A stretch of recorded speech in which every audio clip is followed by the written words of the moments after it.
J'ai closé pour un peu plus de 3 millions ARR pour la société. Quoi le plus gros deal sur lequel tu t'as fait? Des deals à 100K ARR, je sais pas si c'est encore le cas, mais jusqu'à récemment en tout cas, j'étais celui qui avait le plus closé sur le marché français historiquement. Je te prouve mathématiquement que ça va te servir et que tu vas faire plus d'argent. Et en plus, j'ai tous les case studies d'autres personnes qui te ressemblent, qui prouvent que ça fonctionne pour eux. Je suis pas forcément convaincu qu'être agréable soit payant dans tous les cas. Vaut mieux être respecté qu'être aimé. Et moi je suis dans le sud du Mexique, bon c'est un peu compliqué, t'as des barricades autour de l'école, tu t'apprends rapidement qu'il y a des gens qui se sont déjà fait braquer à la sortie. Bonjour Glenn, j'espère que tu vas bien. Bienvenue dans cette émission que j'ai appelée les tranchées, parce que j'invite des gens qui sont dans les tranchées de leur discipline, que ce soit entrepreneuriale, vente, etc. On a eu plusieurs personnes déjà dans différentes disciplines assez différentes. Est-ce que tu pourrais te présenter succinctement, s'il te plaît? Salut Lilian, merci pour l'invitation. Donc je m'appelle Glenn, je suis sales dans la tech depuis 5 ans maintenant. Je travaille pour une grosse boîte américaine qui est valorisée un peu plus de 30 milliards. Pour information, j'ai fait 2 fois président de club. C'est une reconnaissance qu'il y a dans ces sociétés américaines qui équivaut au top 5%, on va dire, des sales. À côté de ça, j'ai une formation pour aider des étudiants ou des commerciaux à s'orienter vers les métiers de sales dans la tech. Et puis, je suis un grand fan de fitness, un grand fan de foot. J'ai pas mal voyagé, vécu dans d'autres pays. J'ai vécu au Chili, j'ai vécu au Mexique, j'ai vécu à Dublin, à Barcelone. Donc j'aime beaucoup l'Amérique latine et vivre de nouvelles expériences. Et puis, puis très important, je porte toujours du Ami Paris, comme tu l'as remarqué. Donc ça, fallait vraiment que je le cale. Ça fait partie du branding. Ça fait partie totalement du personal branding. Sans ça, sans Ami, tu closes pas de deal, de toute façon. Sans Ami, je close pas de deal. Sans Ami, il n'y a pas de Glenn, en fait. Ouais. Donc, ouais, ambassadeur numéro 1 de la marque. C'est bientôt égérie. Exactement, j'attends toujours le mail de Alexandre Martussi. Et de Red Bull, d'ailleurs. Et de Red Bull également. Important la Red Bull, d'ailleurs. Toujours. Pour en parler, parce que j'en parle pas, mais moi, je suis un très grand consommateur de Red Bull. Voilà, donc ça, c'est la Red Bull Coco, qui m'a été découvert par mon ami Raph, que tu connais aussi. Exactement. Qui est probablement la meilleure Red Bull qui existe, de mon point de vue. Après, voilà, ce n'est que mon humble avis. Ça reste un grand débat. Je me rappelle quand j'avais commencé dans les bureaux de Dublin, dans la société, il y avait Red Bull illimité. C'était à la Coco. Et j'ai jamais été un grand fan, mais je respecte totalement. Merci. Toi, t'es plus Red Bull classique. Je suis plus sur le classique, le sans sucre. Le sans sucre, d'accord. Ouais. Pour la diète, cohérence avec le fitness et le fait que, bien sûr, je traque mes calories tous les jours et mes macros. Une par une. J'ai jamais réussi à faire ça. Ah ouais? Je comprends. En fait, déjà, tu sais que je sais même pas ce qu'est macro et calories, je comprends, mais je sais pas ce que veut dire macro. Ouais. Du coup, je comprends pas ce délire de tout genre compter par an, j'arrive pas. Ouais. C'est intéressant que tu dis ça parce que moi je suis un peu dans le fitness depuis quasiment 8 ans. Ouais. J'ai toujours refusé d'aller peser ma nourriture. Je trouve ça juste insupportable et chronophage. Et en fait, dernièrement avec l'IA, on peut faire des choses fabuleuses pour le faire très facilement. D'ailleurs, il y a mon frère qui a développé une application qui permet tout simplement, il y a des aliments que tu peux rentrer. Une banane, une pomme, etc. Et sinon de prendre des photos de ce que tu manges avec des approximations qui sont de plus en plus précises justement via l'IA et qui te donnent directement au fur et à mesure de ce que tu manges dans ta journée, à combien de calories t'es et quels sont tes macros, donc le niveau de protéines, de glucides et de lipides. Et donc tu peux très facilement traquer, suivre ton alimentation avec un objectif fitness sans te prendre la tête, quoi. Mais c'est ouf, en gros, genre t'as ton plat, tu prends la photo, tu le donnes dans l'appli, et ça te dit, ok, tant de macros, tant de machin, Exactement, et c'est de plus en plus précis, parce l'IA comprend de mieux en mieux finalement le référentiel autour, que ce soit les couverts, l'assiette, etc. Tu peux aussi rajouter quelques indications, si tu le souhaites, mais c'est vachement bluffant. Ouais. Ok, donc full fitness actuellement. Pas mal de fitness, tous les jours 4-5 fois par semaine. Ok. Là, quand j'étais full fitness, je vais bientôt reprendre parce que c'est vrai que j'ai un peu arrêté dernièrement. J'avais mon pote JS, que tu connais aussi d'ailleurs, qui m'avait coaché Mm. Et lui, il m'avait dit de faire full split. Tu sais, genre, chaque jour. Donc, c'était quoi? C'était 5 séances par semaine. Et chaque jour, c'était un muscle différent. Enfin, une partie, genre le bras, dos, épaules, jambes. Et le dernier, c'était pec. Mm. Toi, tu fais comment? Il y a pas mal de stratégies, on va dire. Il y a pas mal de facteurs aussi à prendre en compte. Ouais. Moi maintenant, j'essaie vraiment de suivre le volume d'exercice global sur chaque muscle, on va dire. Et je me focus beaucoup plus sur l'intensité de mes séances. Je vais à l'échec quasiment tout le temps. Ok. Et on aura peut-être l'occasion d'en parler, mais ça a aussi des effets bénéfiques. euh, Côté sales, côté confiance et système nerveux. Parce qu'en fait, je tape tellement dans le système nerveux que bah, ça me permet d'être super chill aussi le reste du Ouais. temps. Je me tape un vrai stress par moment dans des séances parce que je pousse dur et enfin, je vais chercher loin un peu la performance. Et donc derrière, ça a beaucoup de retombées positives pour être calme. Mais donc ouais, moi c'est plus push-pull legs pour tout te dire. Donc plutôt une partie, tous les exercices de poussée, de tirage et les jambes. Et généralement quand je cale une ou deux séances de plus, ça peut être des rattrapages ici et là, épaules, rattrapage pec, etc. Ok. Très stylé. Bon, parlons un peu ton job, sales. Euh, Est-ce que tu peux expliquer rapidement aux gens qui peut-être comprennent pas qu'est-ce que ça veut dire sales? Sales, c'est un terme en fait qui va recouvrir pas mal de notions différentes, pas mal de jobs différents.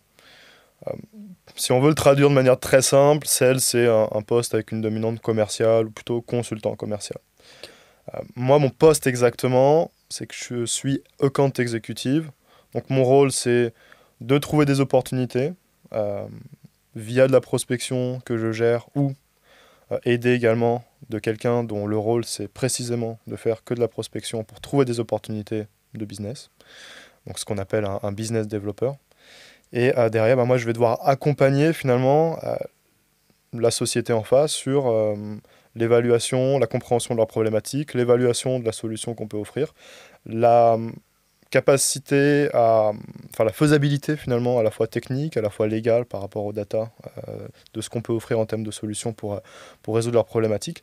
Et donc, il y a une phase de conseil, il y a une phase d'exploration des besoins, il y a une phase de démonstration, il y a une phase technique, et il y a une phase de négociation et de closing, et de signature à la fin. Donc concrètement, ça c'est le gros du travail. Donc forcément, moi je dois m'organiser, je dois organiser mon emploi du temps. Et un peu comme beaucoup d'entrepreneurs, bah, le temps c'est le plus important. Donc quelle plage je vais dédier à sourcer, donc trouver des bons comptes, à aller les mapper, donc faire la cartographie des différents euh, personas, donc les différentes personnes qui sont intéressantes en termes de points de contact, parce que ma solution va résonner avec leurs problématiques et ils ont aussi de l'autorité dans la société pour prendre des décisions. Et puis derrière, tout le déroulé finalement d'une opportunité. Euh, L'idée étant que on est une boîte en hyper croissance, donc on va avoir des objectifs chaque mois et chaque trimestre. Euh, et donc l'idée, bah, c'est de performer, voire de surperformer quand c'est Hmm. le cas. Pour connaître un petit peu de loin le métier sales dans la tech, je sais qu'il y a un gros point pour les sales, c'est les quotas. Donc toi, tu viens juste de parler de l'hypercroissance de votre boîte, donc j'imagine qu'elle vous met pas mal de quotas à atteindre chaque mois, donc c'est beaucoup de pression. Je sais pas si les gens ils se rendent compte à quel point ça peut être de la pression de dire, ok, moi, ce mois-ci, tu dois atteindre tant, et tu sais ou pas que tu vas y arriver ou que tu vas pas y arriver, tu vois. Toi, sales, c'est un métier très compétitif. Comment tu gères, tu vois, cette compétitivité? Comment tu l'abordes? Est-ce que c'est un truc qui, toi, te fait kiffer? Comment tu gères tout ça? C'est un très bon point, et c'est vrai que les gens ne le voient pas du tout de l'extérieur. C'est ça qui rend aussi le métier très difficile. C'est-à-dire que c'est au-delà de la difficulté d'un point de vue, je dirais, soft skills, ce que ça demande, capacité à connecter avec les personnes, à avoir une capacité analytique poussée. Alors, finalement, on fait le job d'un consultant, sauf qu'on a la pression de devoir générer des chiffres en Hmm. réalité. Euh, Après, c'est aussi pour ça qu'on est plus rémunéré par rapport à la complexité du job. Moi, la façon dont je le gère, bah, c'est que déjà, si tu contrôles vraiment tout ce que tu peux contrôler, l'idée c'est de ne pas avoir de remords. Et bah, si tu mets les bonnes actions en place, il n'y a pas raison, y a pas de raison que ça ne paye pas, in fine. Donc pour moi, je dirais que le triptyque, c'est l'adhérence sur les activités que tu dois mener. que ce soit de la prospection, que ce soit des emails de suivi, donc de follow-up, que ce soit les préparations de tes démos. Donc ça, c'est un point très important. Le second point, c'est le mindset et le fait de garder confiance. Quelque chose qui va t'aider aussi beaucoup à garder confiance, c'est que si tu as déjà eu des résultats, si tu as performé, en réalité, tu vas aussi générer des convictions. Et donc, plus ça va aller, plus tu vas aussi pouvoir te reposer sur ces convictions quand ça va un peu moins bien. Parce que tu sais qu'à un moment donné, ça va repartir. C'est la fameuse phrase de Cristiano Ronaldo, dont je suis un fervent fan, qui est: les buts, c'est comme le ketchup, t'arrives pas à le faire tomber, puis tout d'un coup, ça tombe tout d'un coup. C'est un petit peu ça. Parfois, tu peux passer 1 ou 2 mois, tu sens pas trop les résultats de tes efforts, mais tout d'un coup, tu as un mois, tu as un quarter, tu as tous tes deals qui tombent, qui se closent, et là, voilà, la machine se remet en route exactement. Donc ça, c'est le second point, le mindset. Et après, le troisième point, pour gérer cette compétitivité, c'est de se fixer des objectifs ambitieux, et je pense que faire du sport aussi, c'est super important au sens, justement, travailler ce système nerveux, qu'il soit prêt à le gérer, ce stress, mais aussi avoir des points de focus différents pour prendre de la distance. Parce qu'on n'est pas des chirurgiens, c'est une phrase que tu entendras souvent dans la tech, dès quelqu'un est un peu en difficulté, et c'est important de le rappeler. On n'est pas des chirurgiens, on n'est pas là pour sauver des vies.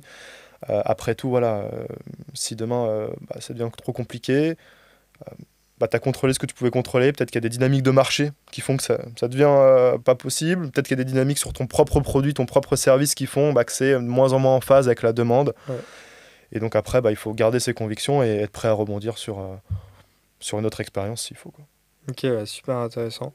Est-ce que tu peux nous prendre dans un deal en entier? Comment ça se passe? Tout à l'heure, tu as fait un petit peu l'overview. Ok, bon, il y a voilà, le deal, les démos, machin.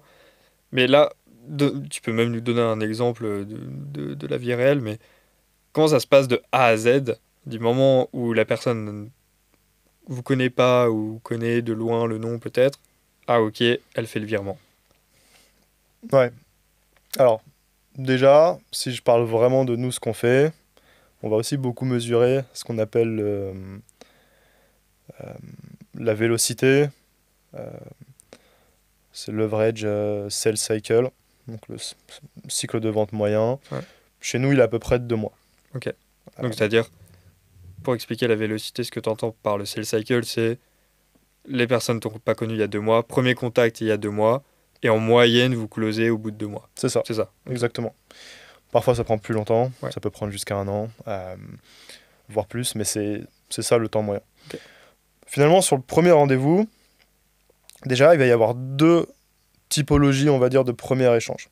Ça peut être des personnes qui vont nous contacter directement, ce qu'on appelle de l'inbound, de l'entrant. Ils vont nous dire, voilà, nous, on a un besoin, on a une réflexion, on a un projet, on a besoin de s'équiper avec une solution. Parmi les solutions qu'on a identifiées, il y a la vôtre, donc discutons. Ce qui est intéressant là, c'est que ça va être beaucoup plus direct, parce que finalement, ils savent pourquoi ils sont là, ils ont un projet, c'est concret. Et donc, c'est intéressant de vraiment passer du temps, de se focaliser sur ces deals-là, et ça va être plus direct, en fait. L'autre possibilité, c'est toi qui vas aller les prospecter.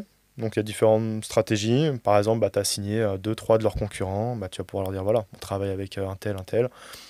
On s'est dit que ça pourrait vous intéresser d'échanger. Au pire, ce sera un échange de bonnes pratiques, un retour d'expérience. Au mieux, peut-être qu'on décèlera ensemble des difficultés que vous avez dans votre quotidien, qui vous éloignent de vos objectifs, auquel cas, on pourra peut-être rentrer dans un vrai processus d'évaluation. Donc vraiment, cette première phase, finalement, c'est comme une course, on va dire, mais selon la typologie, est-ce que c'est de l'inbound ou de l'outbound, donc de la prospection sortante qui t'amène à la première discussion, en réalité, c'est comme si tu commençais ta course un peu plus loin. Mais l'idée, c'est au bout d'un moment d'avoir un vrai jalon qui fait que tu rentres dans un vrai process d'évaluation et ça devient la même chose. Qu'est-ce que ça va être au départ ? Ça va être un premier appel de qualification. Alors par rapport à ça, il y a plein de modèles différents. Un des plus courants, il y aura tel Medic, mais tu as par exemple le GPCT, donc Goals, objectifs, Plan, donc la méthode, le plan, comment on va atteindre ses objectifs, C pour Challenge, T pour Timeline, qui est le rétro-planning. Donc ça te permet finalement, si tu qualifies tout ça, d'avoir plein de green flags finalement pour dire ok, c'est concret, ils ont un besoin, on va avancer. Ou au contraire, là il y a des red flags. il n'y a pas un vrai plan, il n'y a pas une vraie timeline, on va discuter, mais je ne sais pas si on vraiment prend une décision à la fin.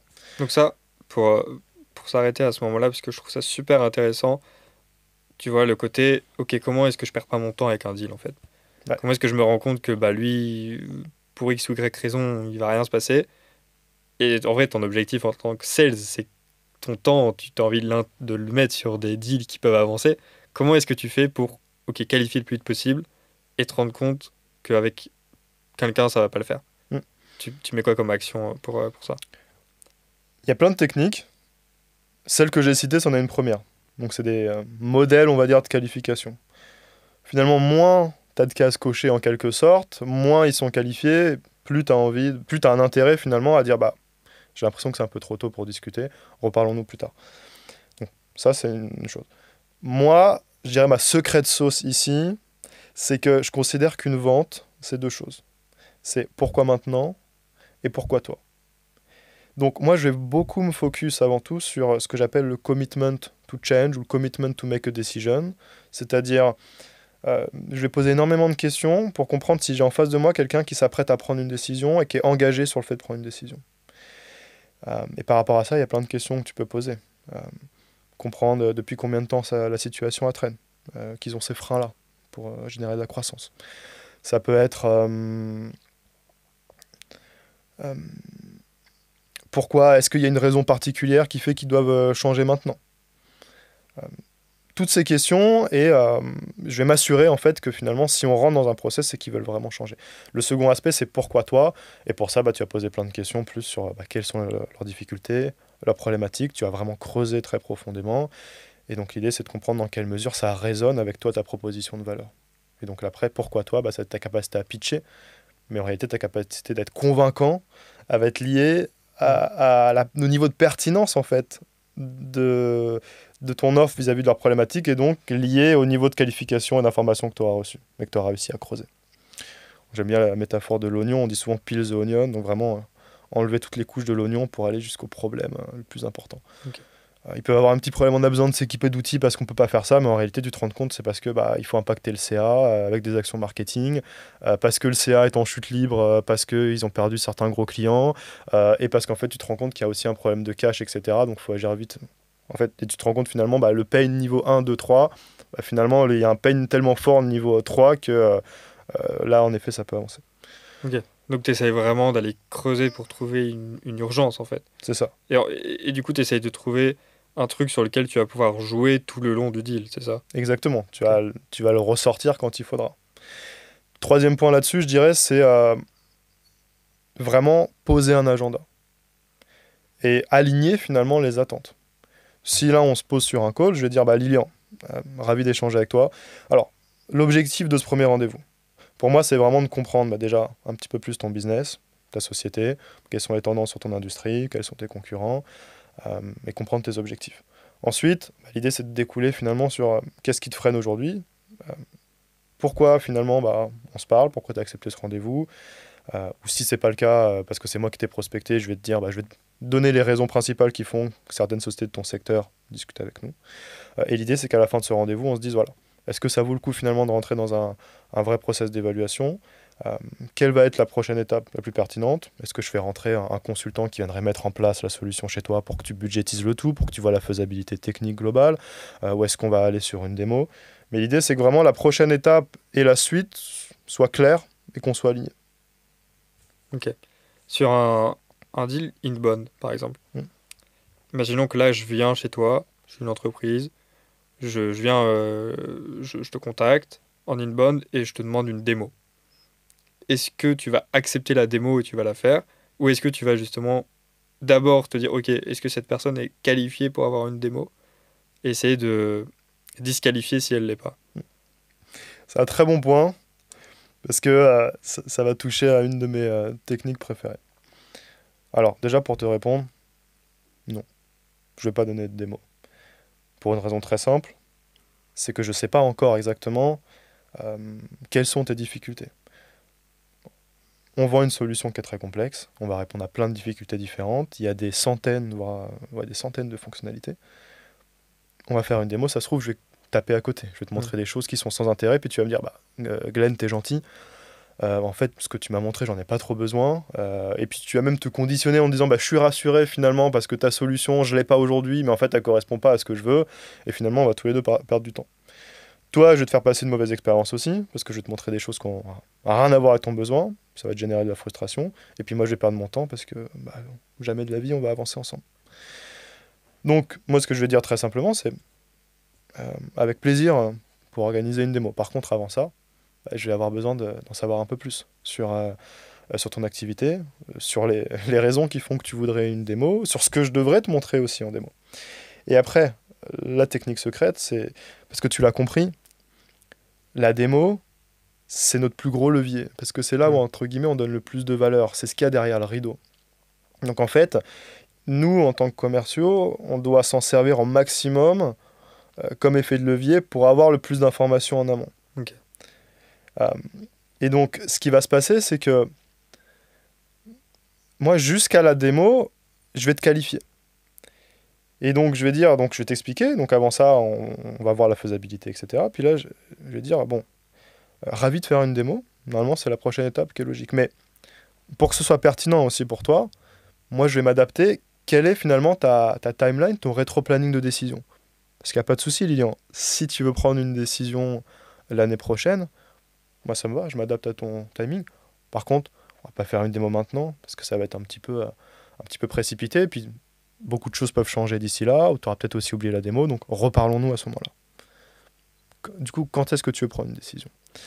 Et en fait, en faisant ça, bah, moi déjà, je viens te lock, parce que je viens justement chercher ce commit, cet engagement à prendre une décision.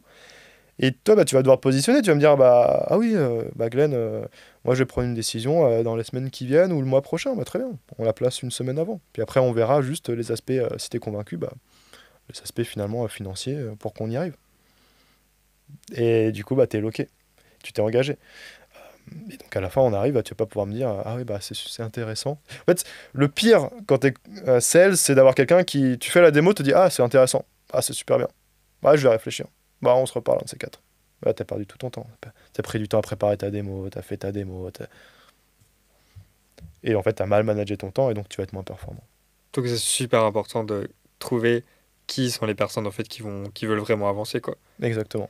C'est un bon sales, il va être super dodgy là-dessus. Ouais. Mais en fait, un bon sales, c'est celui qui arrive à la fois euh, vraiment qualifier cette volonté de prendre un changement, mais qui va être aussi capable d'embarquer dans la vision via peut-être des histoires de clients, certains projets qui sont moins matures et les transformer en projets matures. Donc c'est les deux en fait. Tu peux pas non plus tout repousser et être trop hard finalement dans ta qualification, sinon tu passes à côté de trop de business. Mais justement, il faut avoir ce jeu subtil entre qui finalement je vais emmener jusqu'au bout et qui je vais accompagner au niveau au début parce que je sens qu'il y a un beau potentiel sur ce compte ou peut-être en les rassurant sur différents points, je vais me rapprocher de ce commitment à prendre une décision. Et ceux qui l'ont vraiment. Ouais, mais c'est super dur de capter qu'en fait ils ont le problème mais ils ont peur de quelque chose ou ils ont juste pas du tout le problème et c'est des touristes quoi. Ouais. Parce qu'effectivement quelqu'un peut être un peu vague sur son urgence ou autre parce que pour X ou Y raison, mais en fait bah c'est un super client. C'est ça. Et c'est toi, tu dois essayer de capter que non, en fait, lui, il y a vraiment un truc derrière. Ça passe, j'imagine, par poser des questions, s'intéresser à l'entreprise, etc. C'est ça. C'est des questions. Et il y a une expression en anglais que j'aime beaucoup, qui est l'expression de tire kicker. Okay.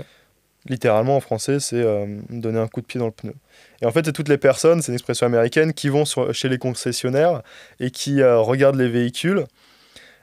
Puis tu vois, ils mettent le petit coup dans la roue et puis finalement ils vont jamais acheter. Okay. Mais ils viennent à chaque fois.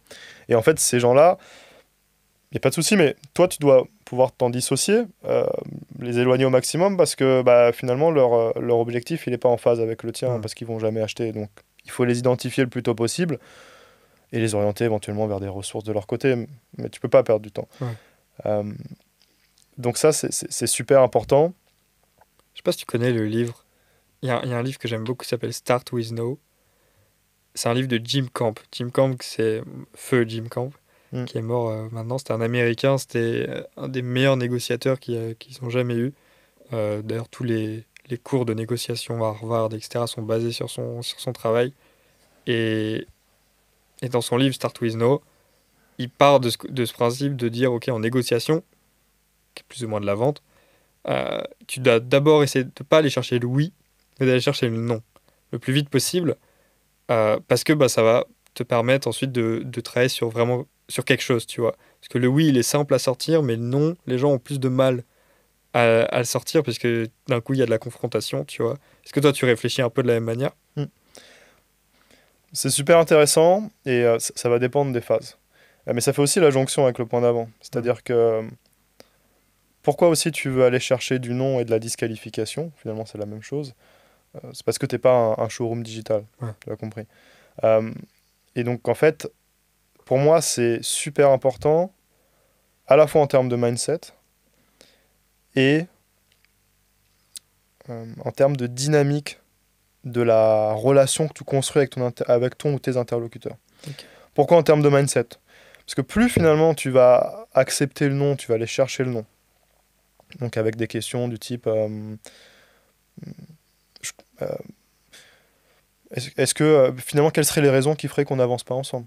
Euh, euh, Si demain vous êtes convaincu, rationnellement, pourquoi on n'avancerait pas? Ça peut être ça comme question. Ça peut être aussi d'aller le chercher le non. Écoute Lilian, par rapport à tes objectifs, c'est très clair. Et par rapport aux problématiques que tu rencontres, problématiques ABC, euh, je pense qu'on est aligné là-dessus et tu me l'as dit, on va pouvoir y répondre. Euh, on est d'accord là-dessus. Oui. Et là tu vas me dire oui. Euh, Par contre, je vais être très sincère avec toi. Bah, on échange là, mais j'ai l'impression qu'il y a peut-être un petit peu de frein à main. Je ne suis pas encore certain là, que finalement, si on va plus loin, bah, tu vas prendre une décision à l'issue du prochain rendez-vous, ou de la démo, ou que sais-je. Euh, donc, je me demande, est-ce que finalement, c'est pas un peu trop tôt, ou est-ce que tu as le sentiment que c'est une décision ou quelque chose qui est maturé de ton côté? Et finalement, en me disant ça, bah, je viens chercher un nom. Euh, Tu viens de disqualifier, quoi. Exactement, mais Ouais. je viens de chercher le nom, et en fait, souvent, la réaction, ça va te dire ah bah si, si, non. Alors tu piques aussi un peu l'ego. Ah si, si, ça correspond bien, mais tu vas peut-être choper une autre objection en disant ça. Mm.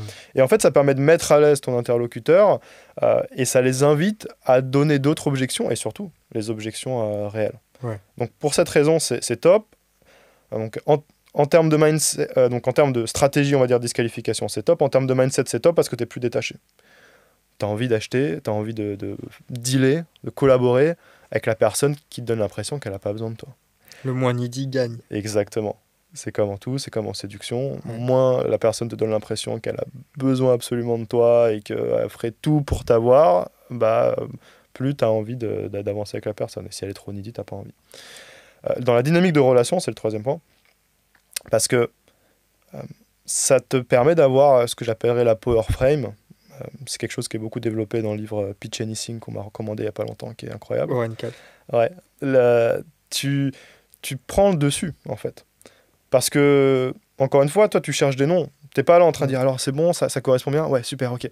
Donc, bah là, on va parler à un prochain rendez-vous. Ouais, ok. Bah non, t'es détaché. T'es consultant, t'as la solution, ils ont le problème. C'est toi qui es au-dessus. T'as pas besoin d'aller te supplier, de chercher des oui, vous me rassurez là-dessus, c'est bien ce qu'il vous faut. Ok, ok, on avance, on avance. À grappiller des oui pour faire avancer artificiellement la discussion et le projet. Ouais. Tout est une question de frame. Oh. Ouais. Explique un peu les frames. Je sais qu'il y a beaucoup de gens en France qui connaissent pas du tout ce qu'est une frame. Moi, j'en parle beaucoup dans pas mal de mes contenus, mais toujours des gens forcément qui connaissent pas. Est-ce que si tu pouvais expliquer ce qu'est une frame, ou en français un cadre, de la façon la plus simple possible, et peut-être que je rajouterai Ouais. mon avis par-dessus. Super sujet. Déjà, la métaphore euh, la plus simple, c'est la métaphore de la fenêtre. Ouais.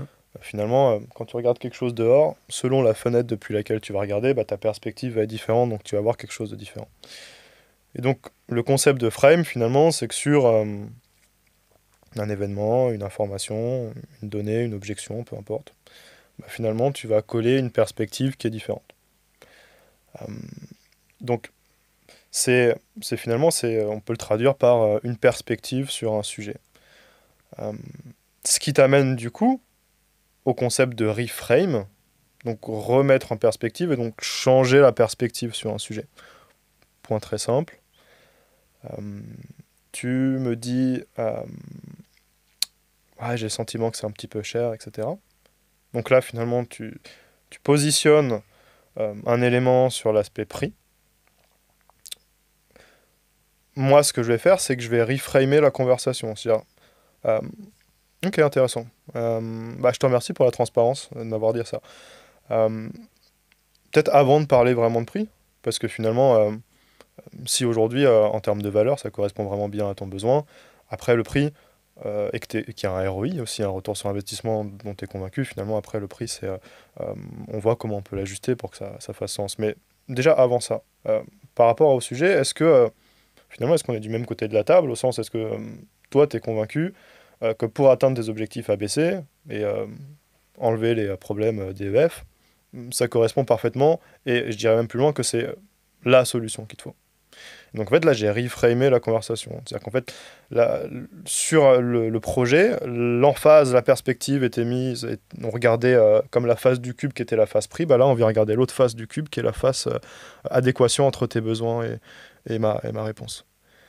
Puis après, tu as les frames plus des types de frames, bah, c'est des types de calques que tu peux poser dans une dynamique de relation. Une power frame, c'est toi qui prends le dessus. Si tu montres que tu es consultant d'entrée de jeu, bah, tu passes une power frame, tu prends l'ascendant dans la conversation.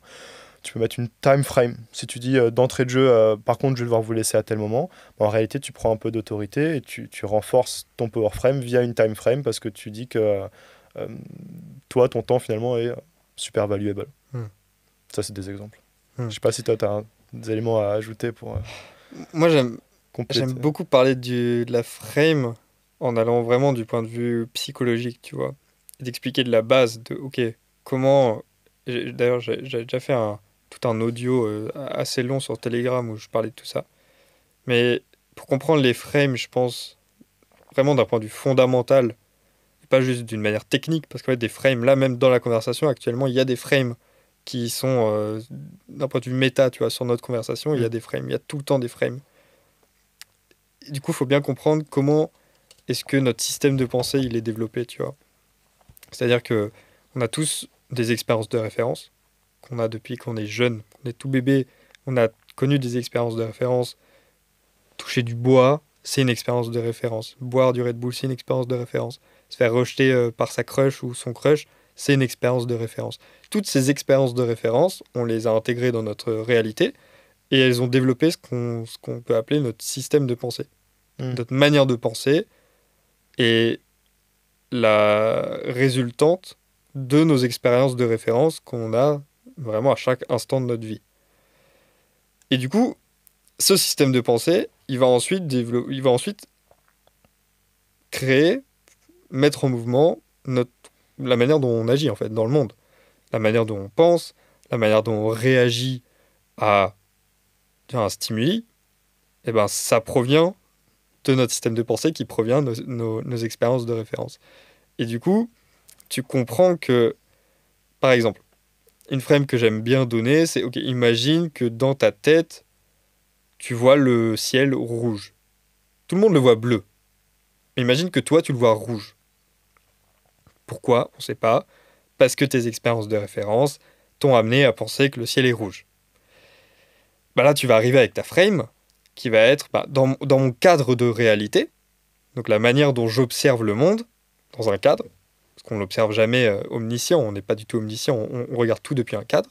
La manière dont je regarde mon monde, mon cadre de réalité, est que le ciel est rouge. Et là, les gens, ils vont venir attaquer ton cadre. Ils vont dire, bah, pas du tout, le ciel est bleu. Mm. Et donc là, tu peux te retrouver dans ce qu'en anglais, ils appellent ça des battle frames. C'est ok, c'est une sorte de bagarre de cadre. Ça arrive tout le temps dans les débats. En fait, ça arrive continuellement dans notre vie. Dès qu'il y a une sorte de débat, c'est qu'il y a deux cadres qui s'entrechoquent.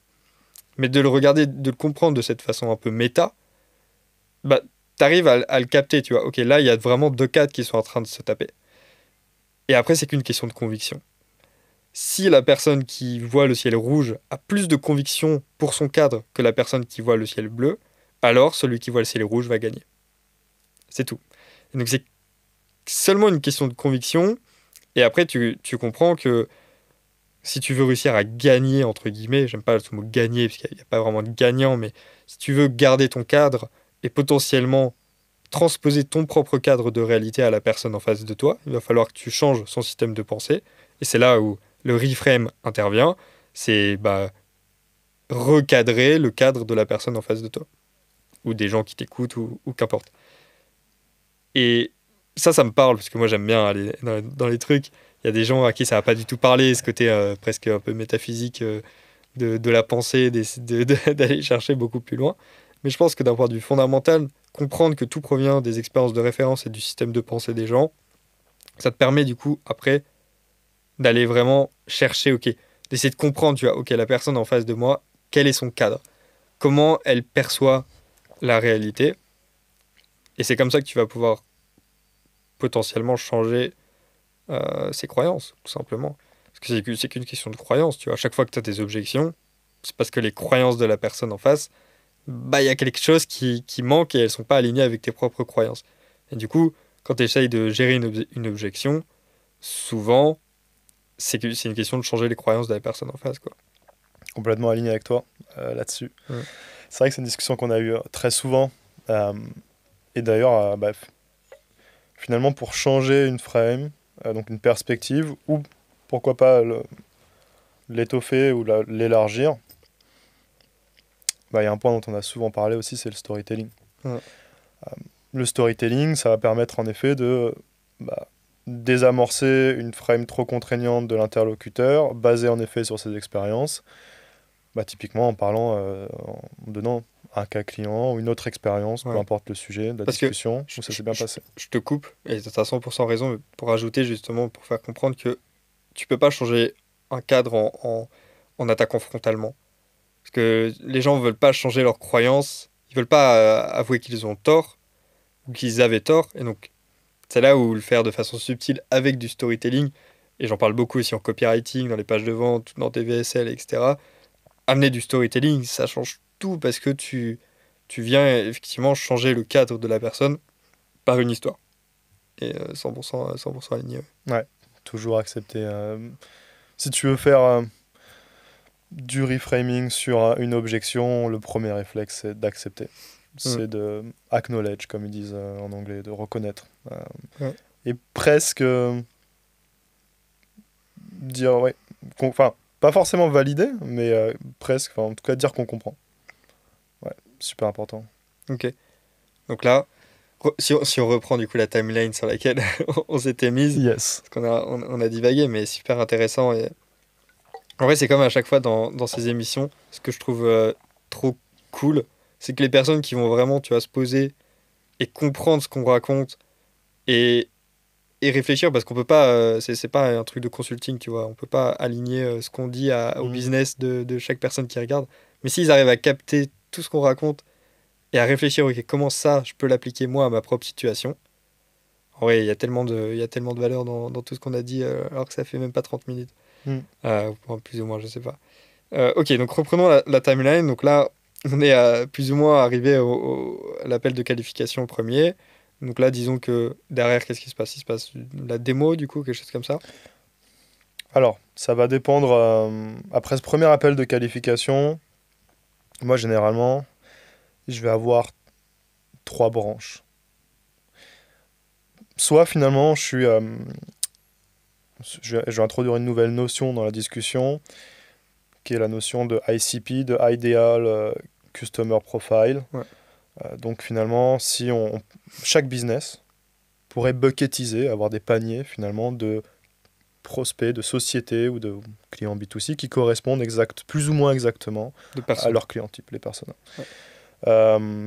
Et même plus que les personas, si on parle en B2B, parce que finalement, un directeur, une directrice marketing, si tu vends une solution marketing, finalement, tu peux en avoir dans différentes sociétés, mais tu as peut-être des industries, des secteurs où ils sont plus enclins finalement au changement, versus d'autres où ça prend un peu plus de temps à être évangélisé, le besoin de se digitaliser par exemple. Donc finalement tu peux faire des buckets et ton ICP qui est vraiment le top client type parce que tu as plein de références sur son secteur, son industrie, sur sa taille d'entreprise, peu importe.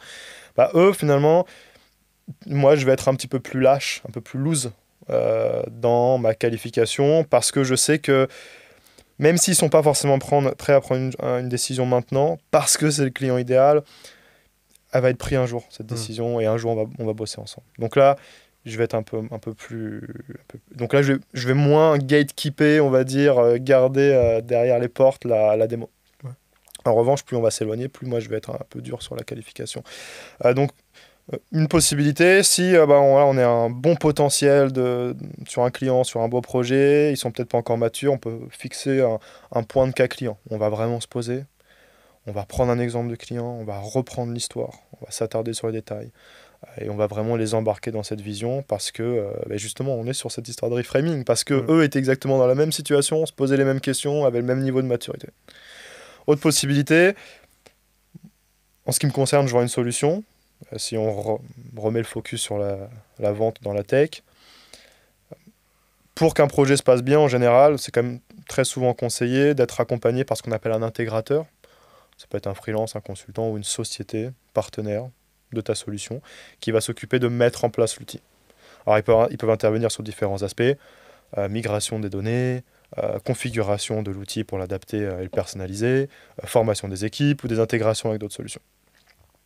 Moi, j'aime bien, dans tous les cas, et très souvent, les faire venir parce que c'est aussi une façon de disqualifier. Moi, j'aime bien cette analogie, une vente. En fait, c'est comme si, par exemple, demain, tu veux refaire ton parquet chez toi. Tu vas dans le magasin, tu veux refaire ton parquet, et finalement, plus ou moins, toi, tu es mature sur ces histoires de parquet et de rénovation, plus ou moins, tu vas avoir besoin d'être accompagné. Ouais. Et donc, en fait, si toi, tu passes juste là et tu dis, tiens, peut-être que je ferai le parquet un jour, et qu'on te dit, ok, très bien, je vais vous ramener pour un prochain point, où maintenant, je vais vous ramener le spécialiste qui va vous le mettre en place, pour qu'il puisse aussi vous aider à budgétiser le service et éventuellement qu'on planifie une date. Finalement, tu vas dire, finalement, là, on me met dans un vrai process, en fait. Si toi, tu n'as pas du tout envie de refaire ton parquet, tu vas dire, non, attendez, en fait, on va s'arrêter là. Donc, c'est une façon de disqualifier. Parce que les gens n'ont pas de mal à faire perdre du temps à un sales. Par contre, dès qu'il se dit qu'il y a beaucoup de monde en face, tu vois, ils vont se dire, ah non, je vais peut-être me mettre en retrait. Donc, tu as disqualifié. C'est une stratégie aussi. C'est pas mal, j'aime penser à ça. C'est game changer. Moi, depuis que j'applique ça, je l'ai partagé à pas mal de mes collègues, c'est une autre perspective sur le fait d'introduire un partenaire. Et puis en fait, pour revenir à cette histoire de parquet, en fait, finalement, si j'ai un spécialiste, quelqu'un qui connaît bien la rénovation et les poses de parquet, ce qui serait équivalent dans la tech à une boîte tech. Une boîte tech, ils vont savoir utiliser les outils, ils vont avoir les compétences en interne, ils n'ont pas forcément besoin d'être accompagnés. Là, pareil, le parquet, on peut le vendre que le parquet. Par contre, j'ai quelqu'un qui s'y connaît un petit peu en parquet, mais c'est pas non plus un boss. Peut-être qu'il va avoir besoin d'être aidé sur... je sais pas, un coup de... J'y connais rien, mais peut-être à la fin un coup de cleaning de tout ça, de ponçage, j'en sais rien à la fin. Mais pas toute la prestation. En revanche, j'ai quelqu'un qui est pas du tout mature, il va falloir un vrai gros accompagnement. Et en fait, je vois vraiment les prospects comme des cercles concentriques où je vais avoir seulement besoin de leur fournir les outils ou la matière première, et plus je vais m'éloigner finalement de mon ICP, mon Ideal Customer Profile, plus en fait, je vais devoir... pousser une prestation et donc les accompagner sur un projet. Vendre les outils versus vendre le projet. Tu vois. Okay. Donc pour revenir à notre point, possibilité c'est de faire un cas client. Seconde possibilité c'est de faire entrer un partenaire qui s'occupera de les accompagner. Et troisième possibilité c'est de passer directement à la démo. Et donc là montrer réellement l'outil. Mais pour ça je vais m'assurer d'avoir aussi les bonnes personnes autour de la table. Parce que je vais aussi avoir des gens qui vont prendre une décision à la fin. Et de m'assurer que s'ils sont là, que s'ils sont pas là, comment on les embarque quand même. Autre possibilité, la quatrième, c'est vrai qu'il y en a plutôt 4, c'est un atelier retour sur investissement, de construire un business case avec eux. Okay. Pour qu'ils soient convaincus qu'il y a un intérêt à investir. Donc leur prouver de façon logique et mathématique, en fait, tu n'as aucune raison de dire non, puisque regarde, je te prouve mathématiquement que ça va te servir et que tu vas faire plus d'argent. Et en plus, j'ai tous les case studies d'autres personnes qui te ressemblent, qui prouvent que ça fonctionne pour eux. C'est exactement ça. C'est regarde, ça ce sont des objectifs, on est d'accord. Ok. Par rapport à tes objectifs, tu as ces problèmes-là, tu as ces freins-là. Ce qui nous amène du coup à ces indicateurs. Par exemple, tu veux augmenter ton trafic sur ton site pour avoir plus de leads et plus de ventes. Donc, premier indicateur. Et tu veux augmenter ton taux de conversion de vente parce que, je sais pas, tu relances pas assez les devis, j'en sais rien, ou, ou tes équipes appellent pas assez, j'en sais rien. Voici tes deux indicateurs. Cas d'usage numéro 1, si on fait ça, tu es d'accord que ça impacte, ok. Cas d'usage numéro 2, tu es sûr que ça impacte ça, ok. Cas d'usage numéro 3, ça impacte KPI, ok. Par rapport à tout ça, est-ce que ça te paraît raisonnable qu'on augmente? De combien tu penses? Je vais te faire construire. De combien on va augmenter tel indicateur si on fait ça, si on élimine ce roadblock, cette pierre au milieu de ta route? Ok, ok. Très bien. Là, on va faire une démo et on va s'assurer que finalement, bah, ces cas d'usage, on va vraiment y répondre avec l'outil. Puis ensuite, on va refaire une restitution là-dessus. Et donc, bah, finalement, la personne est complètement embarquée. On est aligné sur tes objectifs, on est aligné sur tes KPI, on est aligné sur les cas d'usage. Les cas d'usage, ils sont débloqués par la solution. Le retour à investissement, il est de X. Le coût de la solution, il est de Y. C'est 10 fois ce que tu veux investir. Ouais. Qu'est-ce qu'on fait? Et en général, à ce moment-là, t'as des objections. Et qu'est-ce qu'ils trouvent comme objection, quoi? C'est ouais, je vais y réfléchir. Généralement, ce genre d'objection, je vais y réfléchir, je sais pas trop. Faut que je demande à mon supérieur. Ça va être ce genre d'objection. Bah, généralement, le supérieur, il est, à ce moment-là, il est dans la Ok. partie. Sinon, c'est que tu as quelque chose quelque part. Donc ça, oui, le côté supérieur, non, B2B, ça arrive souvent dès que tu commences à parler à des boîtes qui ont plus de 10 salariés. Euh, Ça, tu le gères dès l'appel de qualification, j'imagine. C'est ça. Encore une fois, tu vas adapter selon le niveau d'ownership que peuvent avoir les personnes en face. Ouais. Parfois, il y a des directeurs commerciaux, des directeurs marketing, peuvent avoir un peu d'ownership dans la décision.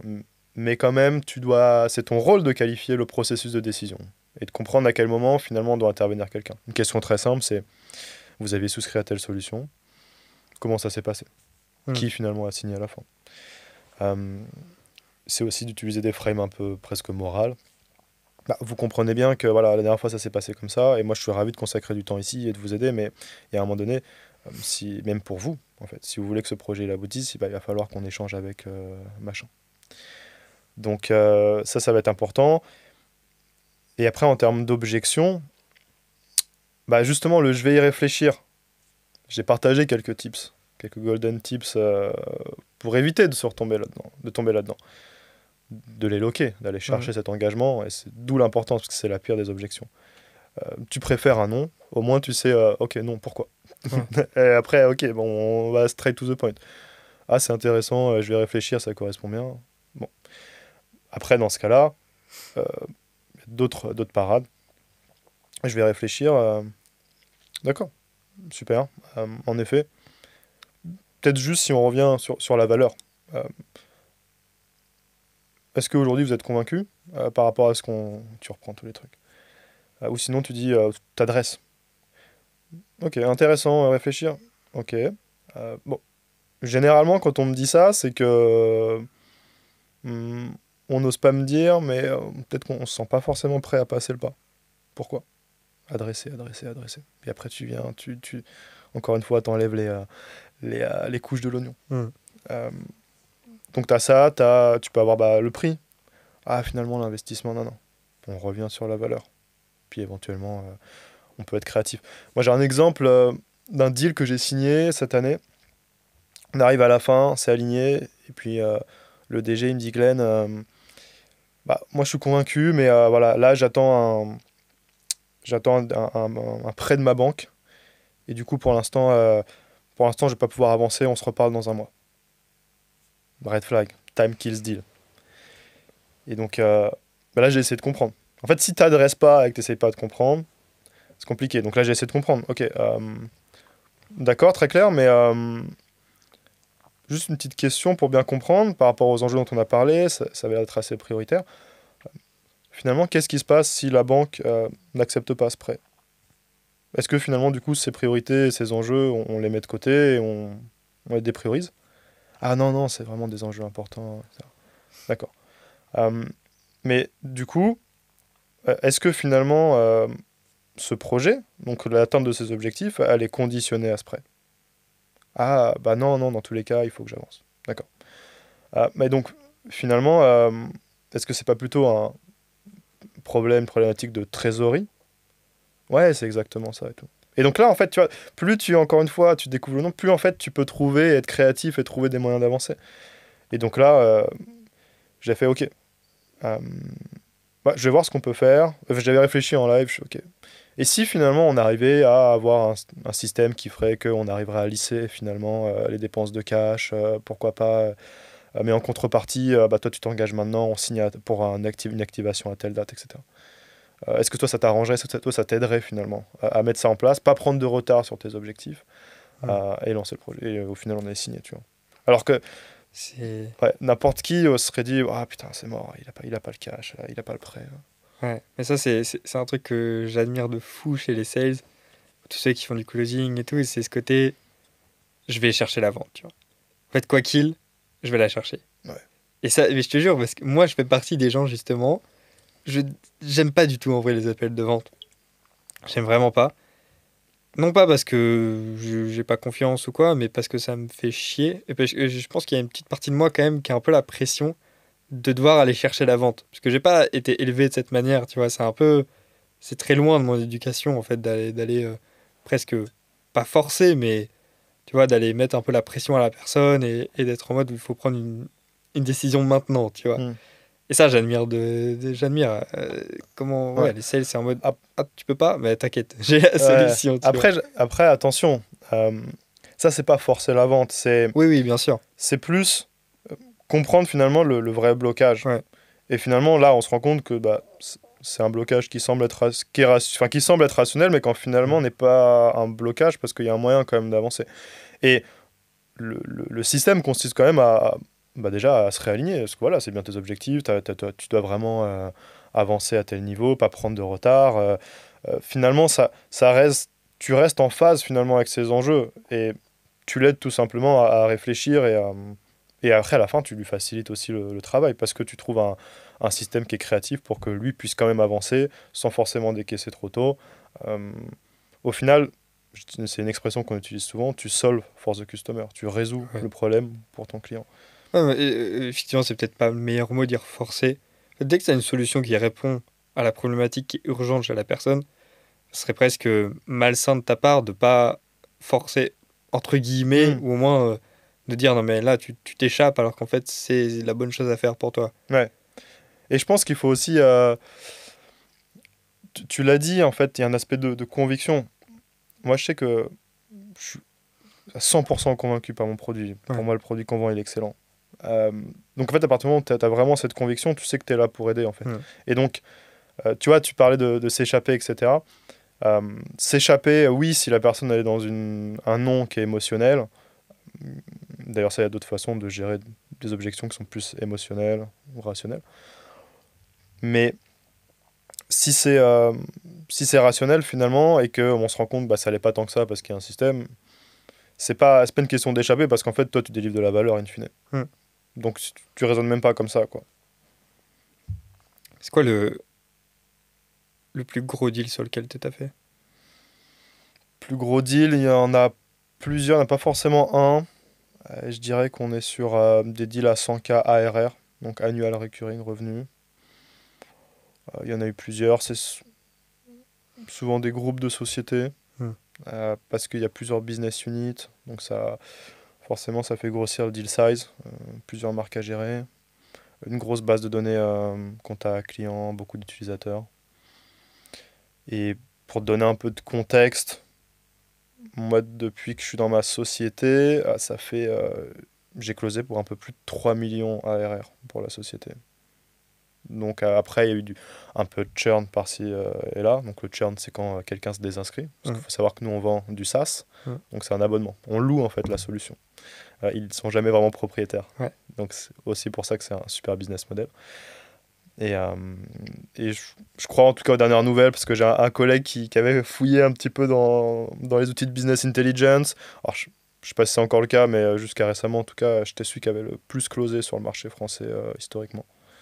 Euh, donc voilà, pour donner un peu de contexte, mais les plus gros deals qu'on travaille, c'est ça, ils font 100K Ok. à peu près. 3 millions ARR, ça veut dire que chaque année, tes deals rapportent plus ou moins 3 millions à la boîte. C'est ça? C'est ça, Ok. parce que c'est récurrent. Impressionnant. T'es un bon sales à avoir dans l'équipe. C'est aussi pour ça que je suis là depuis longtemps. Ouais. Après, encore une fois, on a tous à apprendre et je me remets tout le temps en question. Je pense que c'est aussi ce qui fait ma force. Ceux qui me connaissent savent que j'hésite pas à demander du feedback et j'hésite pas à me confronter finalement, à confronter mes approches avec ce qui se fait, à changer, pivoter. Mais après, c'est sûr que pour durer, c'est des sociétés où il y a beaucoup de turnover. Si t'es pas performant, c'est des sociétés qui n'hésitent pas à te larguer, surtout sociétés américaines. Ouais. Tu as des systèmes mis en place, tu as des systèmes de plans de performance, ça va traquer ton niveau d'atteinte de tes résultats sur 6 mois glissants. Tu te retrouves facilement dans des plans qui sont faits pour t'éjecter. Donc de manière très humble, tu es obligé d'avoir un certain seuil de performance si tu veux durer autant dans une société comme ça. Ouais, c'est impressionnant. Ouais. C'est impressionnant. Pour des gens qui, comme moi presque, hein, je vais me prendre un exemple, comme ça ce sera peut-être plus simple. Pour des gens comme moi, qui en appellent de vente, des fois on peut avoir des moments de flottement. Tu vois, des moments de blanc. On vient de poser une question, par exemple, et puis on est en mode, bon, bah, je sais plus quoi dire. Je Ouais. sais plus comment tu vas faire avancer dans la bonne direction. Si tu te reprends un peu, tu te dis, ok, peut-être toi quand tu étais débutant, ou alors quand tu coaches des débutants, etc. Quel conseil tu pourrais donner à des gens comme ça? Je dirais que le premier conseil, il est assez simple, c'est de poser un agenda. Et c'est ce qui est trop souvent pas fait en fait. Et forcément, ça amène à des blancs, à ne pas trop savoir orienter. Mais si tu as un agenda, et si tu fixes un objectif sur l'entretien, bah en fait, en quelque sorte, tu as un point en ligne de mire. Et donc tu sais où tu veux arriver. Donc, le premier conseil, c'est de dire quel est l'objectif du call. C'est-à-dire qu'est-ce qui se passera à l'issue de ce call si on est en phase. Et qu'est-ce qui se passera si on n'est pas en phase. Qu'est-ce qui se passera pas si on n'est pas en phase. Et puis quel est l'agenda par rapport à cet objectif. Moi, j'ai besoin d'avoir telle info, telle info, telle info. Et puis éventuellement, alors selon la durée de ton cycle de vente, est-ce que toi, tu closes plutôt en one shot? Est-ce que tu fais en R1, R2? En fonction, est-ce qu'il y a une partie dans ton rendez-vous où tu délivres aussi de la valeur en seconde partie pour présenter Mhm. ton offre, etc. Donc tout ça, en fait, il faut juste le setup d'entrée. C'est le premier conseil. Déjà, en fait, bah, si tu fais ça, si à un moment tu as un moment d'égarement, bah, en fait, tu repenses à tes différents points d'agenda et bah, tu passes au suivant. T'as un script, toi?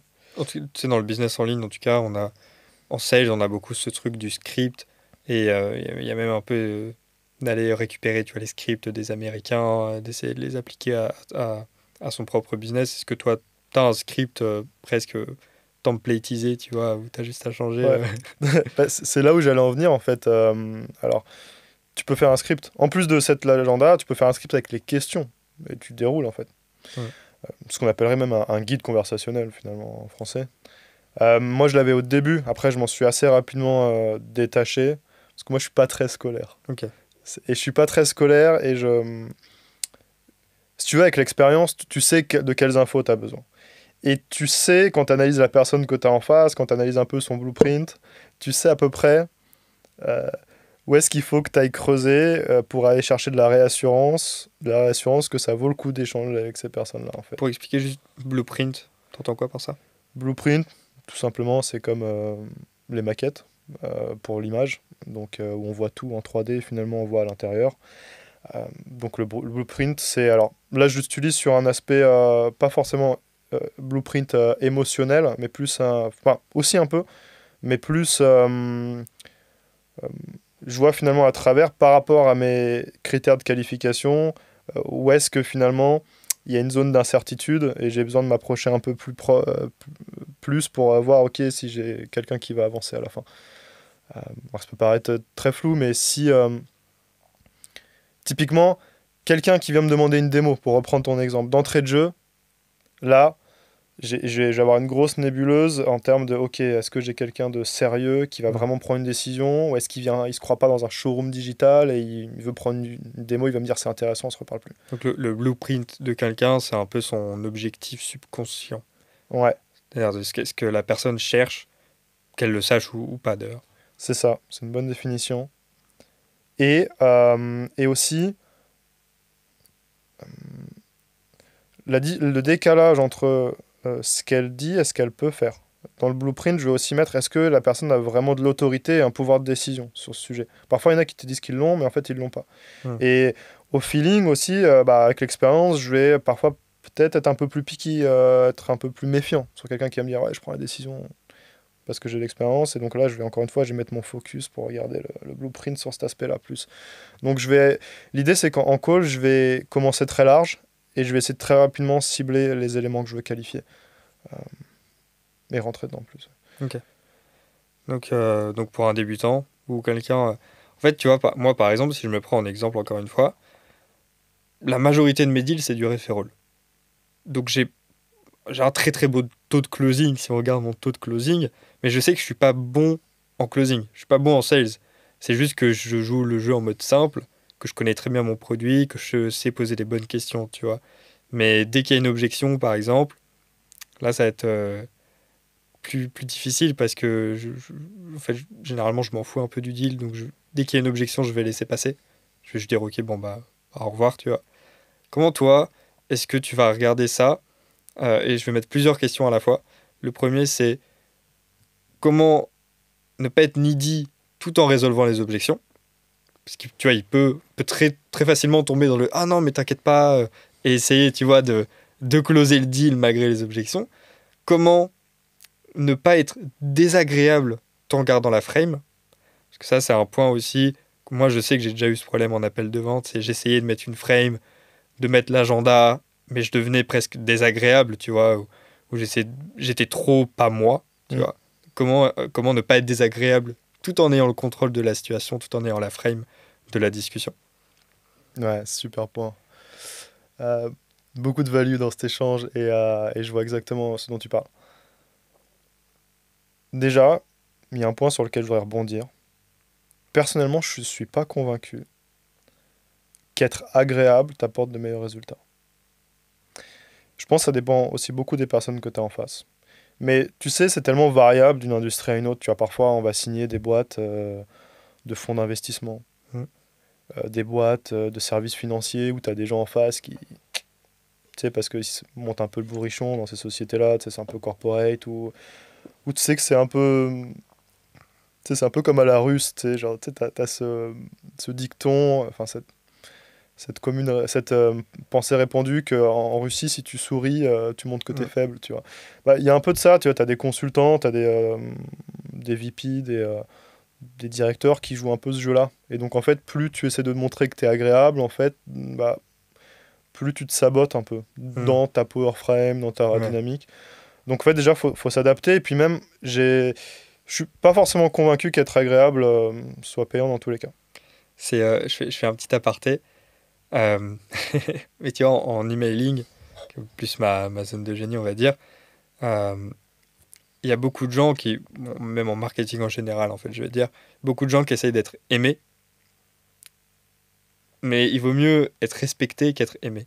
Complètement. Et il y a beaucoup de gens qui ont peur d'être offensants dans ce qu'ils vont dire et qui vont avoir, on le disait tout à l'heure quand on déjeunait, mais tu vois, un peu une sorte de marketing LinkedInien, tu vois, qui parle en emoji et qui fait tout bien dans les ordres, etc. Et qu'on peur en fait de dire ce qu'ils pensent tu vois, dans leur marketing ou de prendre vraiment un parti pris, d'être polarisant parce qu'ils ont peur d'offenser et qu'ils essayent d'être aimés. Et je pense que ouais, il vaut mieux être respecté qu'être aimé. Et du coup, ça fait complètement sens avec ce que super tu viens de dire. valuable, ouais. Et on peut prendre la métaphore du docteur en fait. Si tu as un problème, tu vas voir un médecin, il est super sympa, il dit ouais, mon ami, t'inquiète pas, tu mets des objections, t'inquiète pas, ça va bien se passer, c'est bon. Versus peut-être un médecin qui va être un peu moins friendly, mais qui va dire non mais vous inquiétez pas, alors ce sujet-là, j'ai déjà vu des centaines de fois, on l'a résolu 15 fois, j'ai fait cette opération la semaine dernière, c'est très bien passé, je peux vous mettre en relation avec la personne, pam pam pam, qui stack vraiment son power frame et son authority frame dans la conversation. Bon, qui te lâche quand même un smile parce que t'as pas, t'as pas envie d'être avec un mec qui va te découper et qui a zéro empathie non plus, tu vois, c'est jamais rassurant. Mais dans l'idée, bah, finalement, plus. En fait, le sérieux couplé en effet avec des arguments d'autorité, montrer que tu es un spécialiste sur ton domaine, bah, va beaucoup plus envie de te donner, d'accepter d'être opéré par ce chirurgien que celui qui a l'air juste super sympa, mais il a, il montre pas finalement de l'autorité sur son domaine tant que ça. Mm. Donc on est complètement aligné là-dessus. Et, euh, et ce qui amène aussi finalement à l'autre point qui est comment tu vas gérer une objection. Bah, c'est vrai que quand tu as cette position, que tu as réussi à créer cette position, qui est souvent d'ailleurs légitime, hein, euh, bah, dans le livre Pitch Anything, il prend l'exemple, il appelle ça des local power frame. C'est-à-dire qu'il dit finalement un chirurgien ou un multimilliardaire, tu vois, un Elon Musk, un Jeff Bezos, j'en sais rien, où est-ce que finalement ces gens-là n'ont pas le power frame? Bah, par exemple, s'ils vont à l'hôpital, parce que là, le chirurgien, tout d'un coup, il a un domaine d'autorité sur eux où ils peuvent rien faire. Ou par exemple, bah, s'ils vont faire une partie de golf et se faire entraîner par le coach de golf, tu vois. Le coach de golf, bon, en termes de statut, entre guillemets, c'est vrai, c'est ça, il appelle du local power star status, tu vois. Bah, finalement, si tu les mets finalement dans un cadre un peu de la vie courante ou en business, bon, bah, il y a pas. Il y a un nivellement qui est trop important, mais par contre, sur cet espace-là, Ouais. précisément, c'est eux qui ont le power frame. Tu vois. Et donc, en fait, bah, plus finalement tu arrives à te positionner en tant que spécialiste, plus aussi tu peux facilement parfois contrecarrer des objections en disant tout simplement ouais, je comprends pas trop. Mm. Ok, intéressant. Mais enfin, moi je l'ai fait avec telle société, etc. Juste, vous n'êtes pas convaincu que si on fait ça, on va augmenter ça et ça. Et tu vois, en gardant ton sérieux. Une autre façon aussi de garder un- quand même un aspect agréable, parce qu'encore une fois, les deux vont pas forcément, s'opposent pas forcément. Mm. C'est juste qu'il faut pas en faire trop sur le côté agréable. Et c'est de mettre ce qu'on appelle des softeners. C'est comme si tu fais ta machine à laver, en fait, tu vas mettre un adoucissant. Bah pareil, là, tu vas d'abord commencer par un adoucissant, ta phrase. Donc par exemple, tu vas dire, ok Lilian, d'accord, ouais, je comprends ta question et je comprends que tu te poses des questions et tu as complètement raison. Mais juste, il y a quelque chose que je comprends pas. Est-ce que tu peux m'aider à comprendre et tac, tu embrayes sur une autre question. Finalement, bah, quand on avait commencé à discuter, tu me disais que tu avais ce problème. Je crois qu'il était vraiment important pour toi. Euh, et là, il semblerait finalement que tu changes de direction, que tu veuilles le déprioriser. Et encore une fois, il n'y a pas de souci. Mais est-ce que tu peux m'expliquer pourquoi, ce qui a changé? Et en fait, tu vas mettre à l'aise avec un softener comme ça. Et puis en plus, tu te montres un peu presque vulnérable. C'est-à-dire que tu es honnête, c'est humain en fait comme Mm. réaction. Pourtant, on s'était dit ça. Euh, Moi, j'essaie juste de comprendre, tu vois. Et en fait, tu désamorces le stress qu'a la personne, en fait, Ok. en faisant ça. Ouais. Je me souviens, j'avais entendu un manager sales, je sais plus de quelle boîte, c'était sur YouTube. Et il avait donné un conseil que j'avais trouvé complètement con. Je suis chaud d'avoir ton avis dessus. Où il disait, ouais, la vente, c'était en anglais, mais il disait, la vente, c'est comme avoir une conversation. Et je me suis dit, mais tu sais, c'est un peu comme en séduction où ils vont dire, ouais, sois toi-même. Mm. Et je me suis dit, mais enfin, c'est con. Dans l'absolu, oui. Mais dans ce cas, ça voudrait dire que n'importe quelle personne qui sait avoir une conversation serait du coup bon en sales. Ouais. Et, et j'ai trouvé ça un peu bête. Est-ce que toi, c'est un truc qu'on t'a déjà dit, des managers ou pas, ils t'ont déjà dit, ouais, juste, il faut que tu aies une conversation. Non, c'est assez naze, en vrai, que je suis d'accord avec toi. Enfin, c'est vraiment un effet de manche, tu vois. Euh, c'est c'est histoire de... je vulgarise au maximum. Je pense à out of the box, mais en fait, je Mm. finis par dire un truc qui est complètement bateau. Ouais. Alors, oui, pour faire une vente, c'est mieux d'avoir une conversation. Sinon, ça va être compliqué. Après, non, le fait d'avoir une conversation ne sert à rien en tant que tel, en fait. Il faut que tu suives un game plan, quoi. C'est comme si tu dis, bah, je joue au basket ou au foot. Bah, en fait, pour gagner au foot, il faut jouer. Bah ouais, mais si t'as pas une stratégie, si t'as pas chacun a un poste, chacun sait ce qu'il doit faire sur le terrain, c'est mort. Mm. C'est pour ça que moi, je préfère, c'est ce que je disais en intro, concevoir la vente comme deux questions. pourquoi maintenant et pourquoi toi. Bah, je trouve ça super stylé d'ailleurs. Et, et comme tu l'as dit, hein, je pense que le parallèle avec la séduction est très bon. Mm. C'est...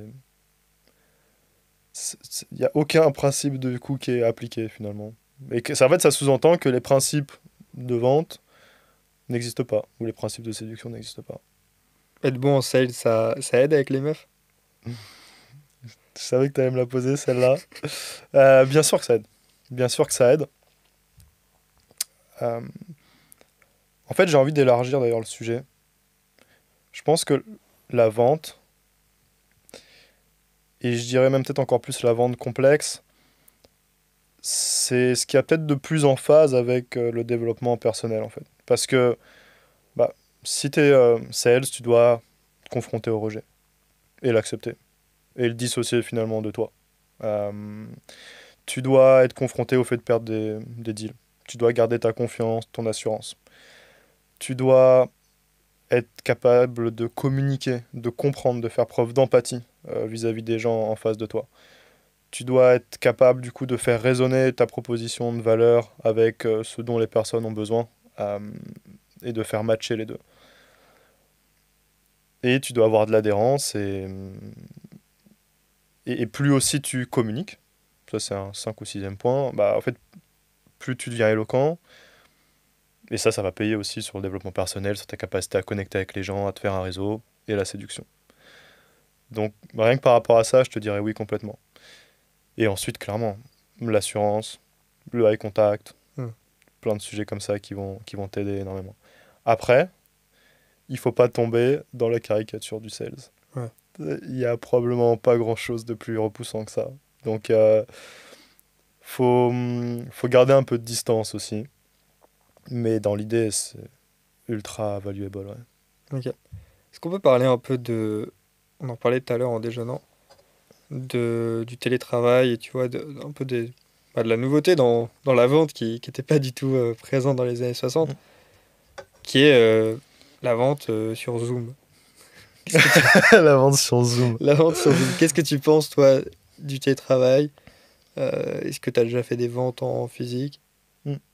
Moi déjà, je suis super fan de la vente en télétravail. S'il y avait une action ou un ETF télétravail, je l'achèterais T'investirais direct. direct. Moi, je suis bullish sur le télétravail. Euh, ouais, j'ai travaillé en physique. Il faut savoir que moi, j'ai une expérience en gestion de patrimoine. Ok. Donc, j'allais voir des personnes soit à leur bureau, soit à leur domicile pour faire des audits patrimoniaux notamment, qui sont finalement l'équivalent d'une consultation, d'une exploration. Euh, Et en fait, ce qui s'est passé, c'est que je travaille dans les bureaux dans la société pour laquelle je travaille actuellement. Il y a eu le Covid. Tout le monde s'est retrouvé en remote, donc en télétravail. Et pour moi, ça a été plus une opportunité qu'autre chose, parce que je voulais être capable de travailler en télétravail. Je l'ai toujours vu en fait comme un challenge à la base. Et j'ai vraiment une vision très particulière que je vais développer sur le télétravail. Et donc, bah, j'ai fait les deux. Et en effet, bah, avec la capacité d'avoir des visios qui sont aussi qualitatifs, de partager les écrans, tous les outils qui te permettent de montrer ce que tu veux. Tu as des outils aujourd'hui qui ont rendu même un petit peu désuets des PowerPoint et compagnie, tu vois. Tu prends des outils comme Figma aujourd'hui, tu peux faire plein de choses. Tu peux partager l'écran de ton outil digital et montrer ton outil digital, tu vois, tu peux tout faire. Donc en fait, en réalité, tu économises du temps de transport, tu économises plein de choses en fait.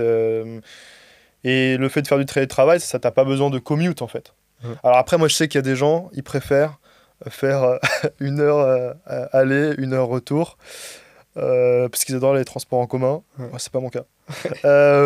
Moi je préfère, tu vois, ces 2 heures-là, si je peux les mettre pour aller à la salle ou voir mes amis ou faire un truc qui me plaît, je préfère, tu vois. Ouais. Donc je suis très bullish en effet sur le télétravail. Je considère que ça a encore beaucoup d'avenir et que c'est même si aujourd'hui on ramène de plus en plus des gens dans les sociétés, euh, je pense que ça va repartir à la hausse. Je pense que c'est un retracement et que ça va. Quasiment tous les jobs en réalité peuvent se faire en télétravail et parce que quasiment tous les jobs peuvent être mesurés. Ouais. Bien sûr, quand tu es sales, bah, c'est simple, hein, combien d'activités ils font, combien de deals, quelle est la potentialité de closing, combien ils ont closé sur les 6 derniers mois. Bon, tout ça, il y a des métriques partout, de fou furieux, donc forcément ça s'y prête.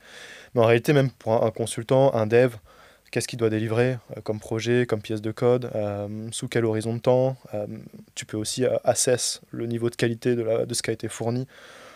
Tu peux mettre des grilles sur quasiment tous les travaux. Pareil au marketing, il faut mener combien de campagnes, ok, quels sont les résultats de la campagne, quel était le coût de conversion, tu as des indicateurs partout en fait.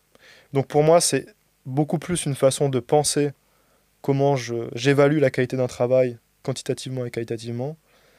Et après, bah, les gens ils délivrent ou non. Et en fonction, bah, tu prends des mesures. Alors, bien sûr, le marché du travail, c'est pas aussi simple que ça hein, pour se séparer d'une personne, mais Ouais. donc je suis très convaincu que ça va le faire. Et ensuite, il y a beaucoup de gens qui disent ah, mais je sais pas comment tu fais pour faire du télétravail, moi, j'y arriverai pas, etc. Bah ouais, mais parce que le télétravail, c'est un skill. Et ça, c'est ça qu'on dit pas. Ça s'apprend. Exactement. Ouais. Et c'est ce qu'on dit pas. C'est-à-dire que les gens, du jour au lendemain, ils se retrouvent en caleçon derrière leur écran, à alterner sieste, je sais pas moi, à manger, à faire des collations toutes les heures. Ouais. Mais parce qu'en fait, ils ont juste pas développé le skill Ouais. de la self-discipline, des habitudes.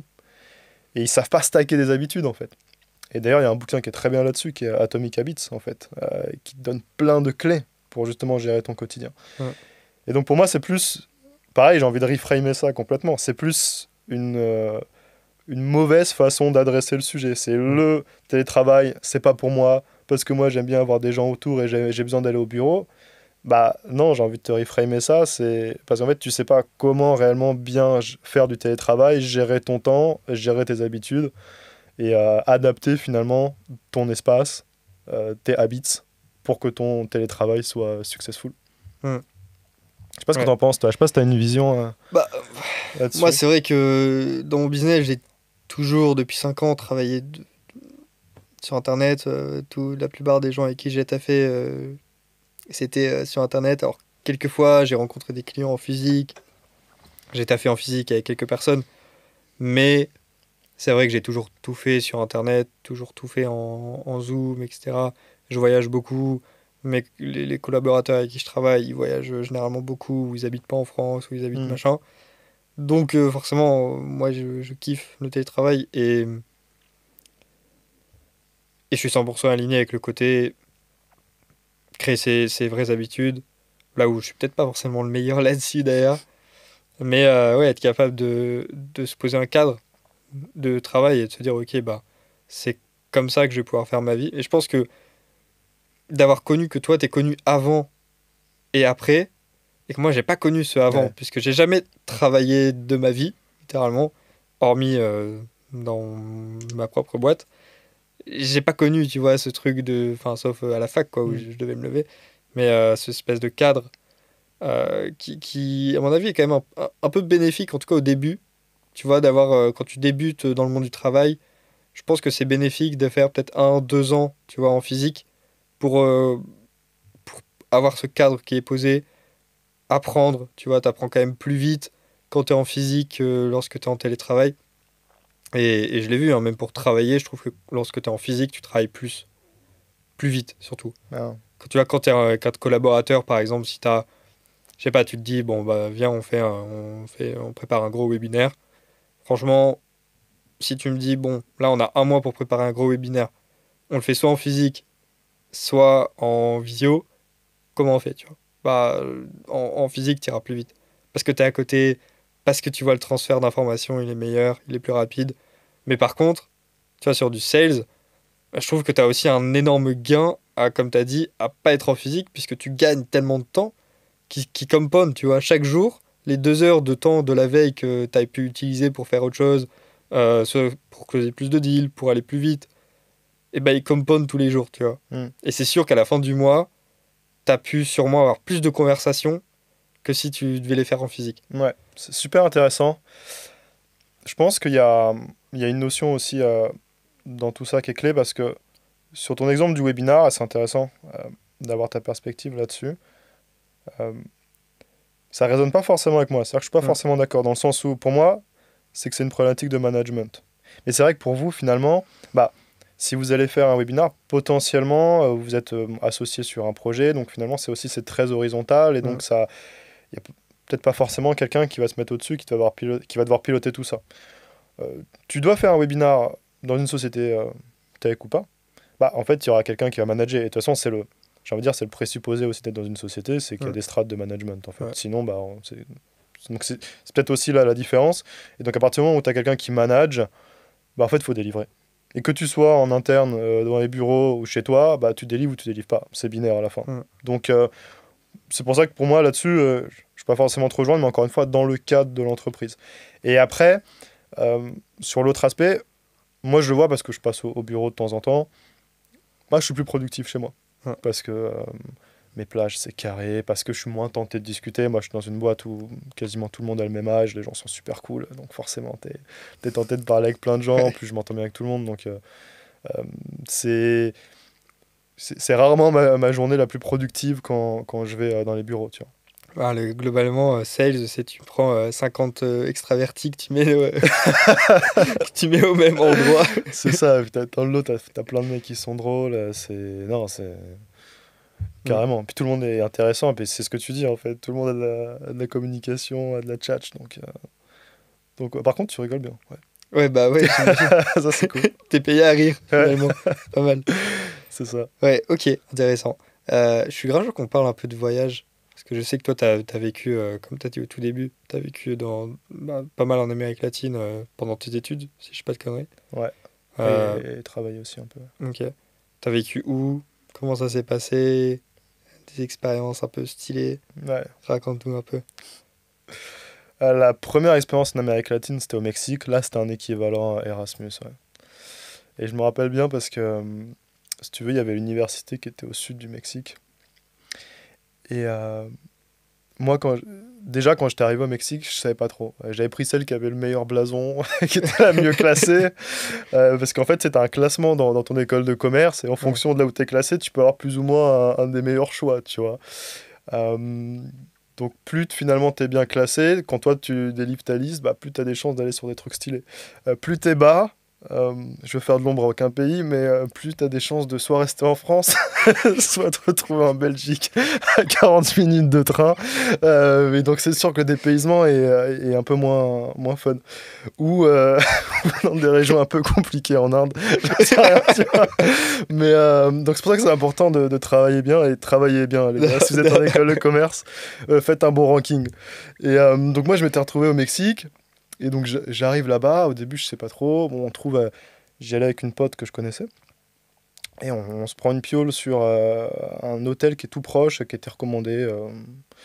Sauf que là, bah, je me rends compte assez vite que en fait c'est pas le meilleur endroit, tu vois. C'est Ok. pas là où il y a la fête. C'est pas C'était quelle ville? Mexico City. Ouais, ok. Tu vois, c'est super grand, Mexico City. Ouais, J'ai c'est plus les stats énorme. en tête, mais je me demande si c'est pas 20 millions d'habitants, un truc comme C'est ça. énorme, C'est c'est big. méga grand. Et là, je regarde, j'en discute avec les gens, et je vois qu'il y a deux, trois quartiers qui sont vraiment stylés, et qui sont très loin de l'école. Et je fais, putain, là, je suis dans la merde.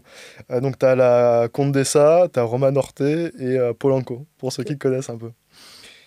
Et moi, je suis dans le sud du Mexique. Bon, c'est un peu compliqué. T'as des barricades autour de l'école. T'apprends rapidement qu'il y a des gens qui se sont déjà fait braquer à la sortie.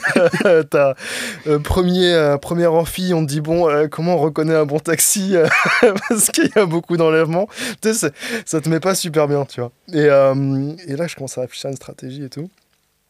Et, euh, et en fait, j'ai de la chance parce que avec mon nom de famille, j'arrive assez vite dans l'alphabet, tu vois, et donc je tombe sur la nana avec qui tu devais donner finalement les cours que tu veux, et on se pose ensemble, on fait un petit brainstorming, et j'arrive à avoir cours que le lundi et le jeudi, tu vois. Ok. Donc en faisant ça finalement, bah, c'était pas trop impactant de devoir me taper, je crois que c'était 1 heure et demie, voire un peu plus, de Uber. 2 jours dans la semaine, tu vois. Ouais, ça va. Donc j'avais pu gérer ça Donc et du coup, t'étais allé te foutre dans les bons ouais, endroits, quoi. j'étais allé dans la Condesa, c'était royal, c'est un quartier un peu hipster en plus, qui a beaucoup de charme, beaucoup de végétation. Moi j'adore ça. Ça me fait penser aussi à quelques quartiers de l'Échamplet, l'Antigua Esquerra de l'Échamplet à Barcelone. Tu sais, moi j'adore ça, beaucoup d'arbres, tu te balades, c'est trop agréable.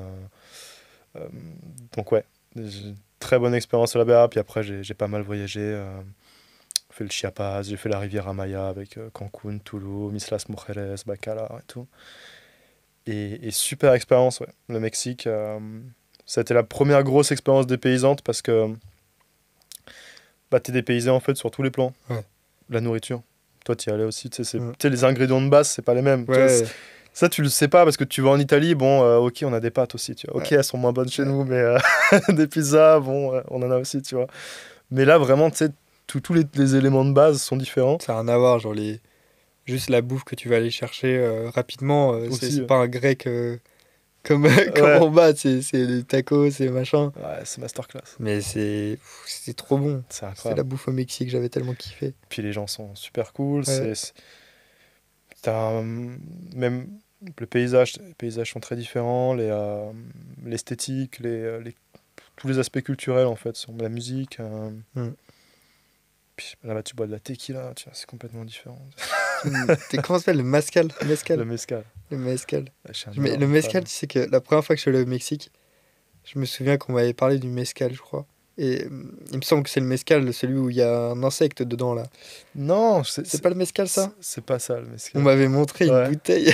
Ah, Ouais. c'est vrai, c'est possible qu'il y ait un mezcal Mais avec je un crois qu'en insecte. gros, c'était une bouteille et il y avait genre une larve Ouais, qui était dans le mezcal et c'était genre censé donner du goût c'est possible. Ouais. à... Il me semble que c'était mezcal, hein, parce que c'était un truc C'est possible. assez présent bah, au Mexique. Moi, j'étais où? J'étais à Ixtapa. Je sais Ouais. pas si tu vois où c'est, côte ouest. Ouais. Pas loin d'Acapulco, Zihuatanejo, Hmm. ce genre d'endroit. Et c'est dans la région... alors, mon très bon accent espagnol, c'était Guerrero. Yes. Guerrero! Masterclass. Et je sens, la première fois que j'étais allé, j'avais regardé sur France Diplomatie, tu vois. Oui, mais très important ça Et d'ailleurs. j'avais regardé France Diplomatie, parce que c'est vrai que je me disais que Mexique, bon, je sais pas trop, tu vois. J'avais entendu plein d'histoires en mode dangereux, je sais pas quoi. Je regarde France Diplomatie, et France Diplomatie, ils ont une carte du pays en question. Et il y a des codes couleurs, tu vois, en fonction de où est-ce que c'est dangereux, Hmm. où est-ce que tu peux aller, mais fais gaffe, et fortement déconseillé, tu vois. Ah ouais, Acapulco, il devait y avoir toutes Et toutes alors, les bannières. et Guerrero, c'était full rouge. Ah ouais. Et c'était genre l'endroit, faut absolument pas que tu ailles, sauf si genre t'as du taf là-bas, tu vois. Hmm. Et moi, bah hop, Bah, on les y couilles. va. Mais il m'était rien arrivé. Ouais. Tu vois, j'avais rien eu de même anecdote en mode marrante, non, tu vois. Après, Enfin, c'est toi et ta chance. Hein. Ça, c'est fou. On le rappelle jamais assez. ouais, ouais, le petit gringo qui parle pas en mode espagnol, j'avais pas Ouais, beaucoup de. Je m'en serais pas sorti si j'avais eu une galère. ouais, Mais en gros, ce que ça a j'avais été compris, chaud. c'est que c'est des endroits qui sont dangereux parce qu'il y a beaucoup de trafic de drogue, etc. Alors, je suis pas du tout expert du Mexique, ça se trouve, je vais dire une grosse connerie. Hmm. Mais c'est pas. C'est dangereux parce qu'il peut y avoir, tu vois, des gangs ou des trucs, des cartels qui s'attaquent. Mais en fait, t'as des enlèvements par-ci, évidemment, mais c'est pas, tu vois, si dangereux que ça dans la vie de tous les jours, quoi. Ouais, en fait, Après, ça dépend où t'es, évidemment, il mais y a ça, toujours des endroits. c'est un point qui est juste. Hein. C'est que c'est pas le même type de criminalité. C'est-à-dire Ouais, qu'en effet, tu as des zones où, la plupart des zones, tes risques, c'est plus de te trouver au mauvais endroit quand il y a le règlement de ouais, compte devant le Walmart, tu vois. ouais. Genre, moi, je connaissais deux gars, ils étaient en train de faire leurs courses, tout d'un coup, ça s'est mis à tirer devant le Walmart, dans le sud de Mexico City. Et du Yes. coup, ils se sont retrouvés dans je sais pas si c'est la chambre froide, ou ils se sont retrouvés derrière, enfin, Ah un oui. délire. Euh, pour le coup, moi, quand même, alors t'as quand même des vols, braquages. Après, normalement, quand tu donnes ce que t'as, ça passe. Il n'y a pas de violence gratuite comme on peut avoir dans certains endroits. C'est qu'une question de. Mais Tu ouais, réfléchis, quoi. mais t'as du braquage quand même. Ouais, mais bon. Enfin, tu le sais, tu sors pas avec tes bagues, tu sors pas avec. À prêter comme si tu venais de sortir de je sais pas où, tu vois. Ouais, après des petites ruses, hein. Mais ouais, moi j'ai entendu deux trois histoires comme ça de gens que je connaissais où. Après, je pense que c'est quand même important d'être d'être vigilant. Oui, bah, normal. Mais Et tu vois, tu sais, là en février de cette année, j'ai vécu à Buenos Aires, yes. en Argentine. pareil, en plus c'était le moment où là, le nouveau président, il avait été juste élu. En France, ils te mettaient, tu sais, dans les médias, c'était Ouais. ouah, manifestation de partout. J'ai limite le truc, c'était la guerre civile, tu vois, t'avais l'impression. Du coup, c'est vrai que ma famille, mes parents, ils étaient un peu en mode bon, tu feras gaffe, tu vois. J'arrive en Argentine, j'arrive à Buenos Aires, je me rends compte que le quartier dans lequel on était méga chill, y a rien, c'était full des petits bobos, des grands-mères qui marchaient, genre Hmm. trop cool le quartier. Et même dans les axes principaux où il était censé y avoir les manifestations, en fait, j'ai pas vu une seule manifestation. Genre, la ville était incroyable, tu vois. Ouais. Et, et forcément, oui, t'as des quartiers où faut pas aller. En fait, c'est comme en France. Des quartiers, si t'es pas con, tu vas pas y aller, quoi. Hmm. Parce que t'as rien à faire là-bas, y a rien à voir. Et ce serait juste de la curiosité mal placée d'y aller. Et après, il y a aussi, bah, forcément, tu fais pas le mec à essayer d'être ostentatoire et à montrer une richesse. Comme ça, tu vois, sans aucune raison dans la rue. Hmm. Mais en fait, t'auras pas de problème, quoi. Ouais. Mais je pense que tu l'as dit, le plus important, c'est quand même de savoir un minimum où tu mets les pieds, Ouais, dans les quartiers, ou dans les zones. Et, euh, et après, en effet, avoir un peu de jugeote. ouais. Mais ouais. Ouais, non, mais c'est excellent quand même. Amérique latine. Moi, j'ai pas eu de galère, hein, perso. J'avais fait le Chili après. T'as des petites anecdotes un peu marrantes à raconter ou... En fait, je touche du bois, hein, genre, j'ai jamais eu de galère. Donc, des anecdotes de galère, j'en ai pas. Après, il y a des anecdotes.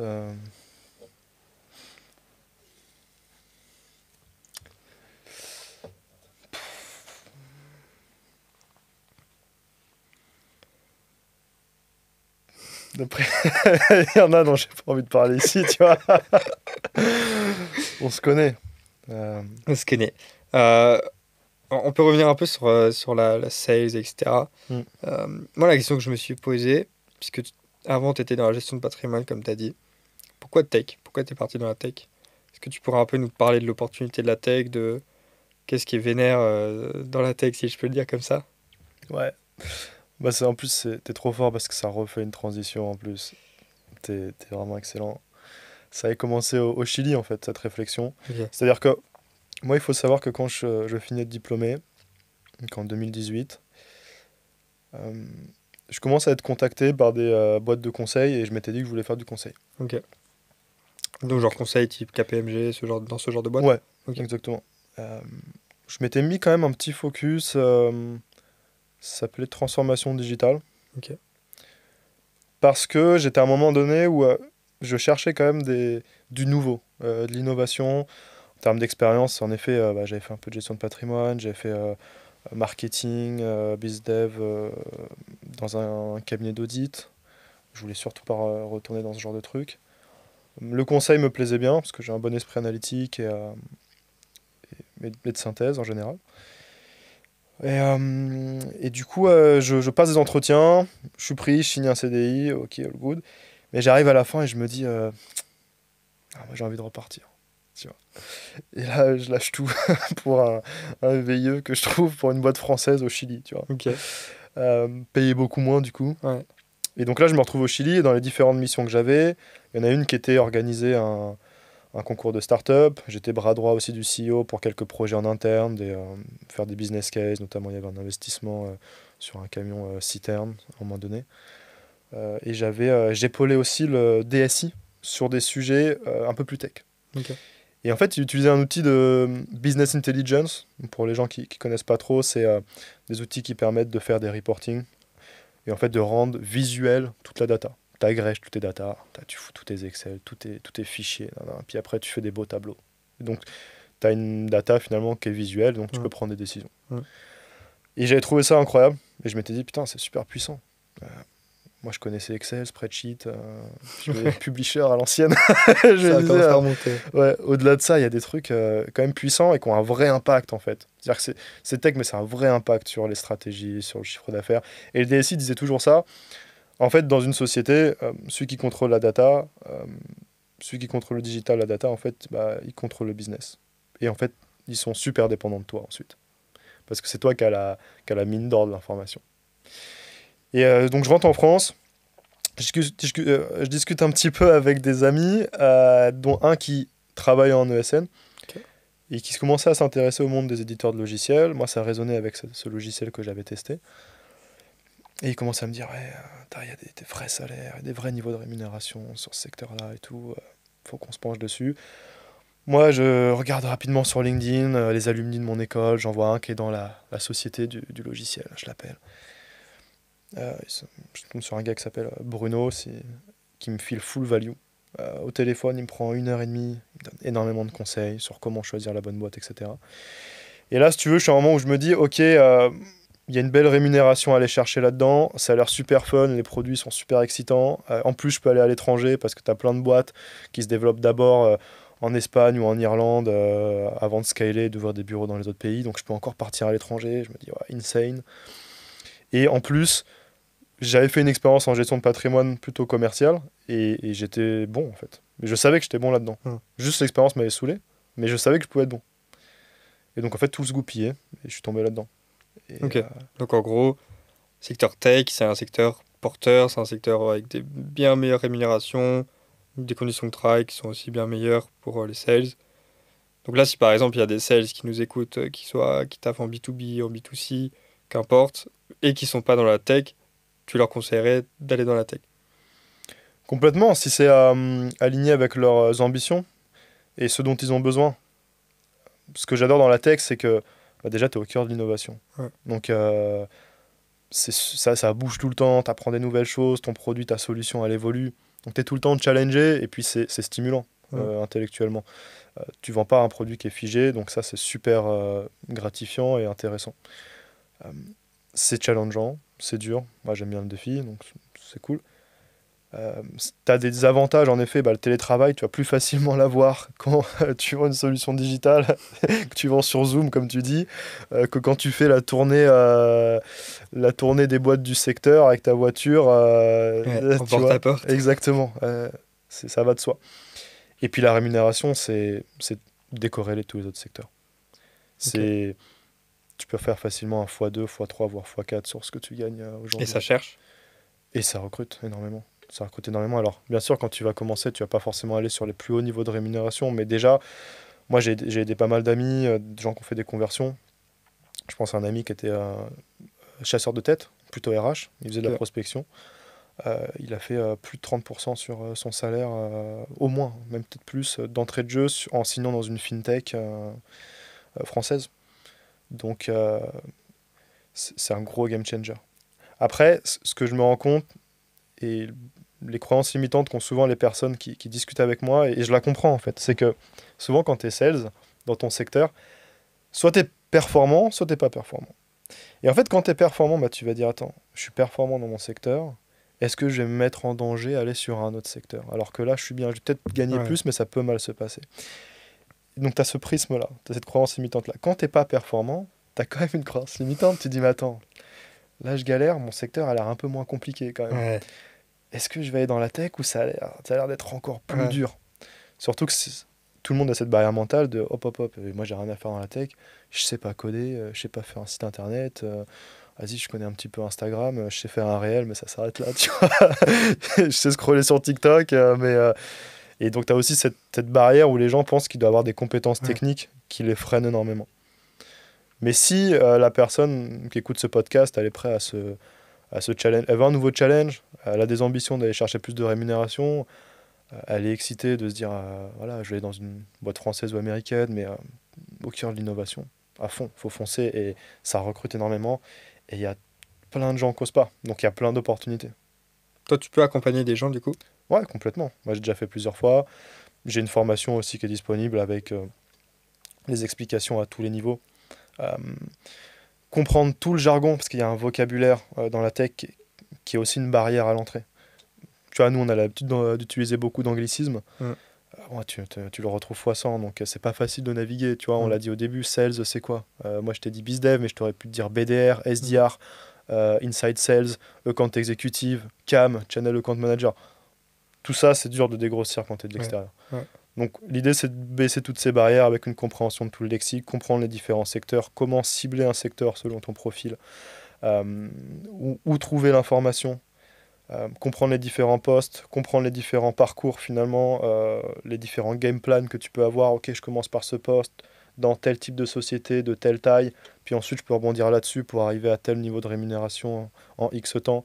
Donc toute la stratégie de progression, euh, la sélection des entreprises, et réussir les entretiens, parce que tu l'as compris, c'est des sociétés qui payent extrêmement bien, bah forcément ils sont piqués sur qui ils vont recruter. Ouais. Donc tu as facilement des process de recrutement de 5, 7, 8 entretiens. Ok. Et donc bah faut être préparé sur tout ça. Ok. On mettra les informations s'ils veulent te contacter dans la description de la vidéo. Avec plaisir, puis vous aurez le petit lien alors si tu veux Ouais. le mettre. Ouais, on mettra tout, évidemment. Glenn, merci.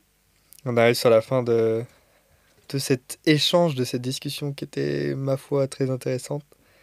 J'espère que les gens ont pu avoir de la valeur. Enfin, je suis même persuadé qu'ils ont pu avoir de la valeur. C'était un plaisir. J'espère que ça t'a plu. C'était super cool. Merci pour le temps que tu m'as accordé. Ravi d'avoir participé. Super intéressant les échanges qu'on a pu avoir, notamment sur les frames. Je pense que c'est un sujet qui est pas assez poncé en France. Bah, en France, il y a beaucoup de gens qui ne le captent pas, mais...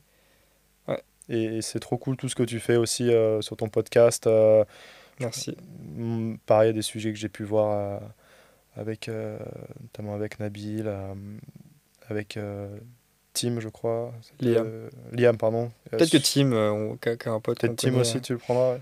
On verra Ouais. si on se retrouve Et dans ça la même... permet d'ouvrir des chakras sur énormément de sujets, à la fois liés au pro, au développement personnel. Donc, je trouve ça top ce que tu fais. Bah, merci beaucoup. Peut-être que dans 1 an, 2 ans, on fera une partie 2. Ça pourrait être cool. Allez, à fond. Et bah, ciao. Ciao, ciao. Salut.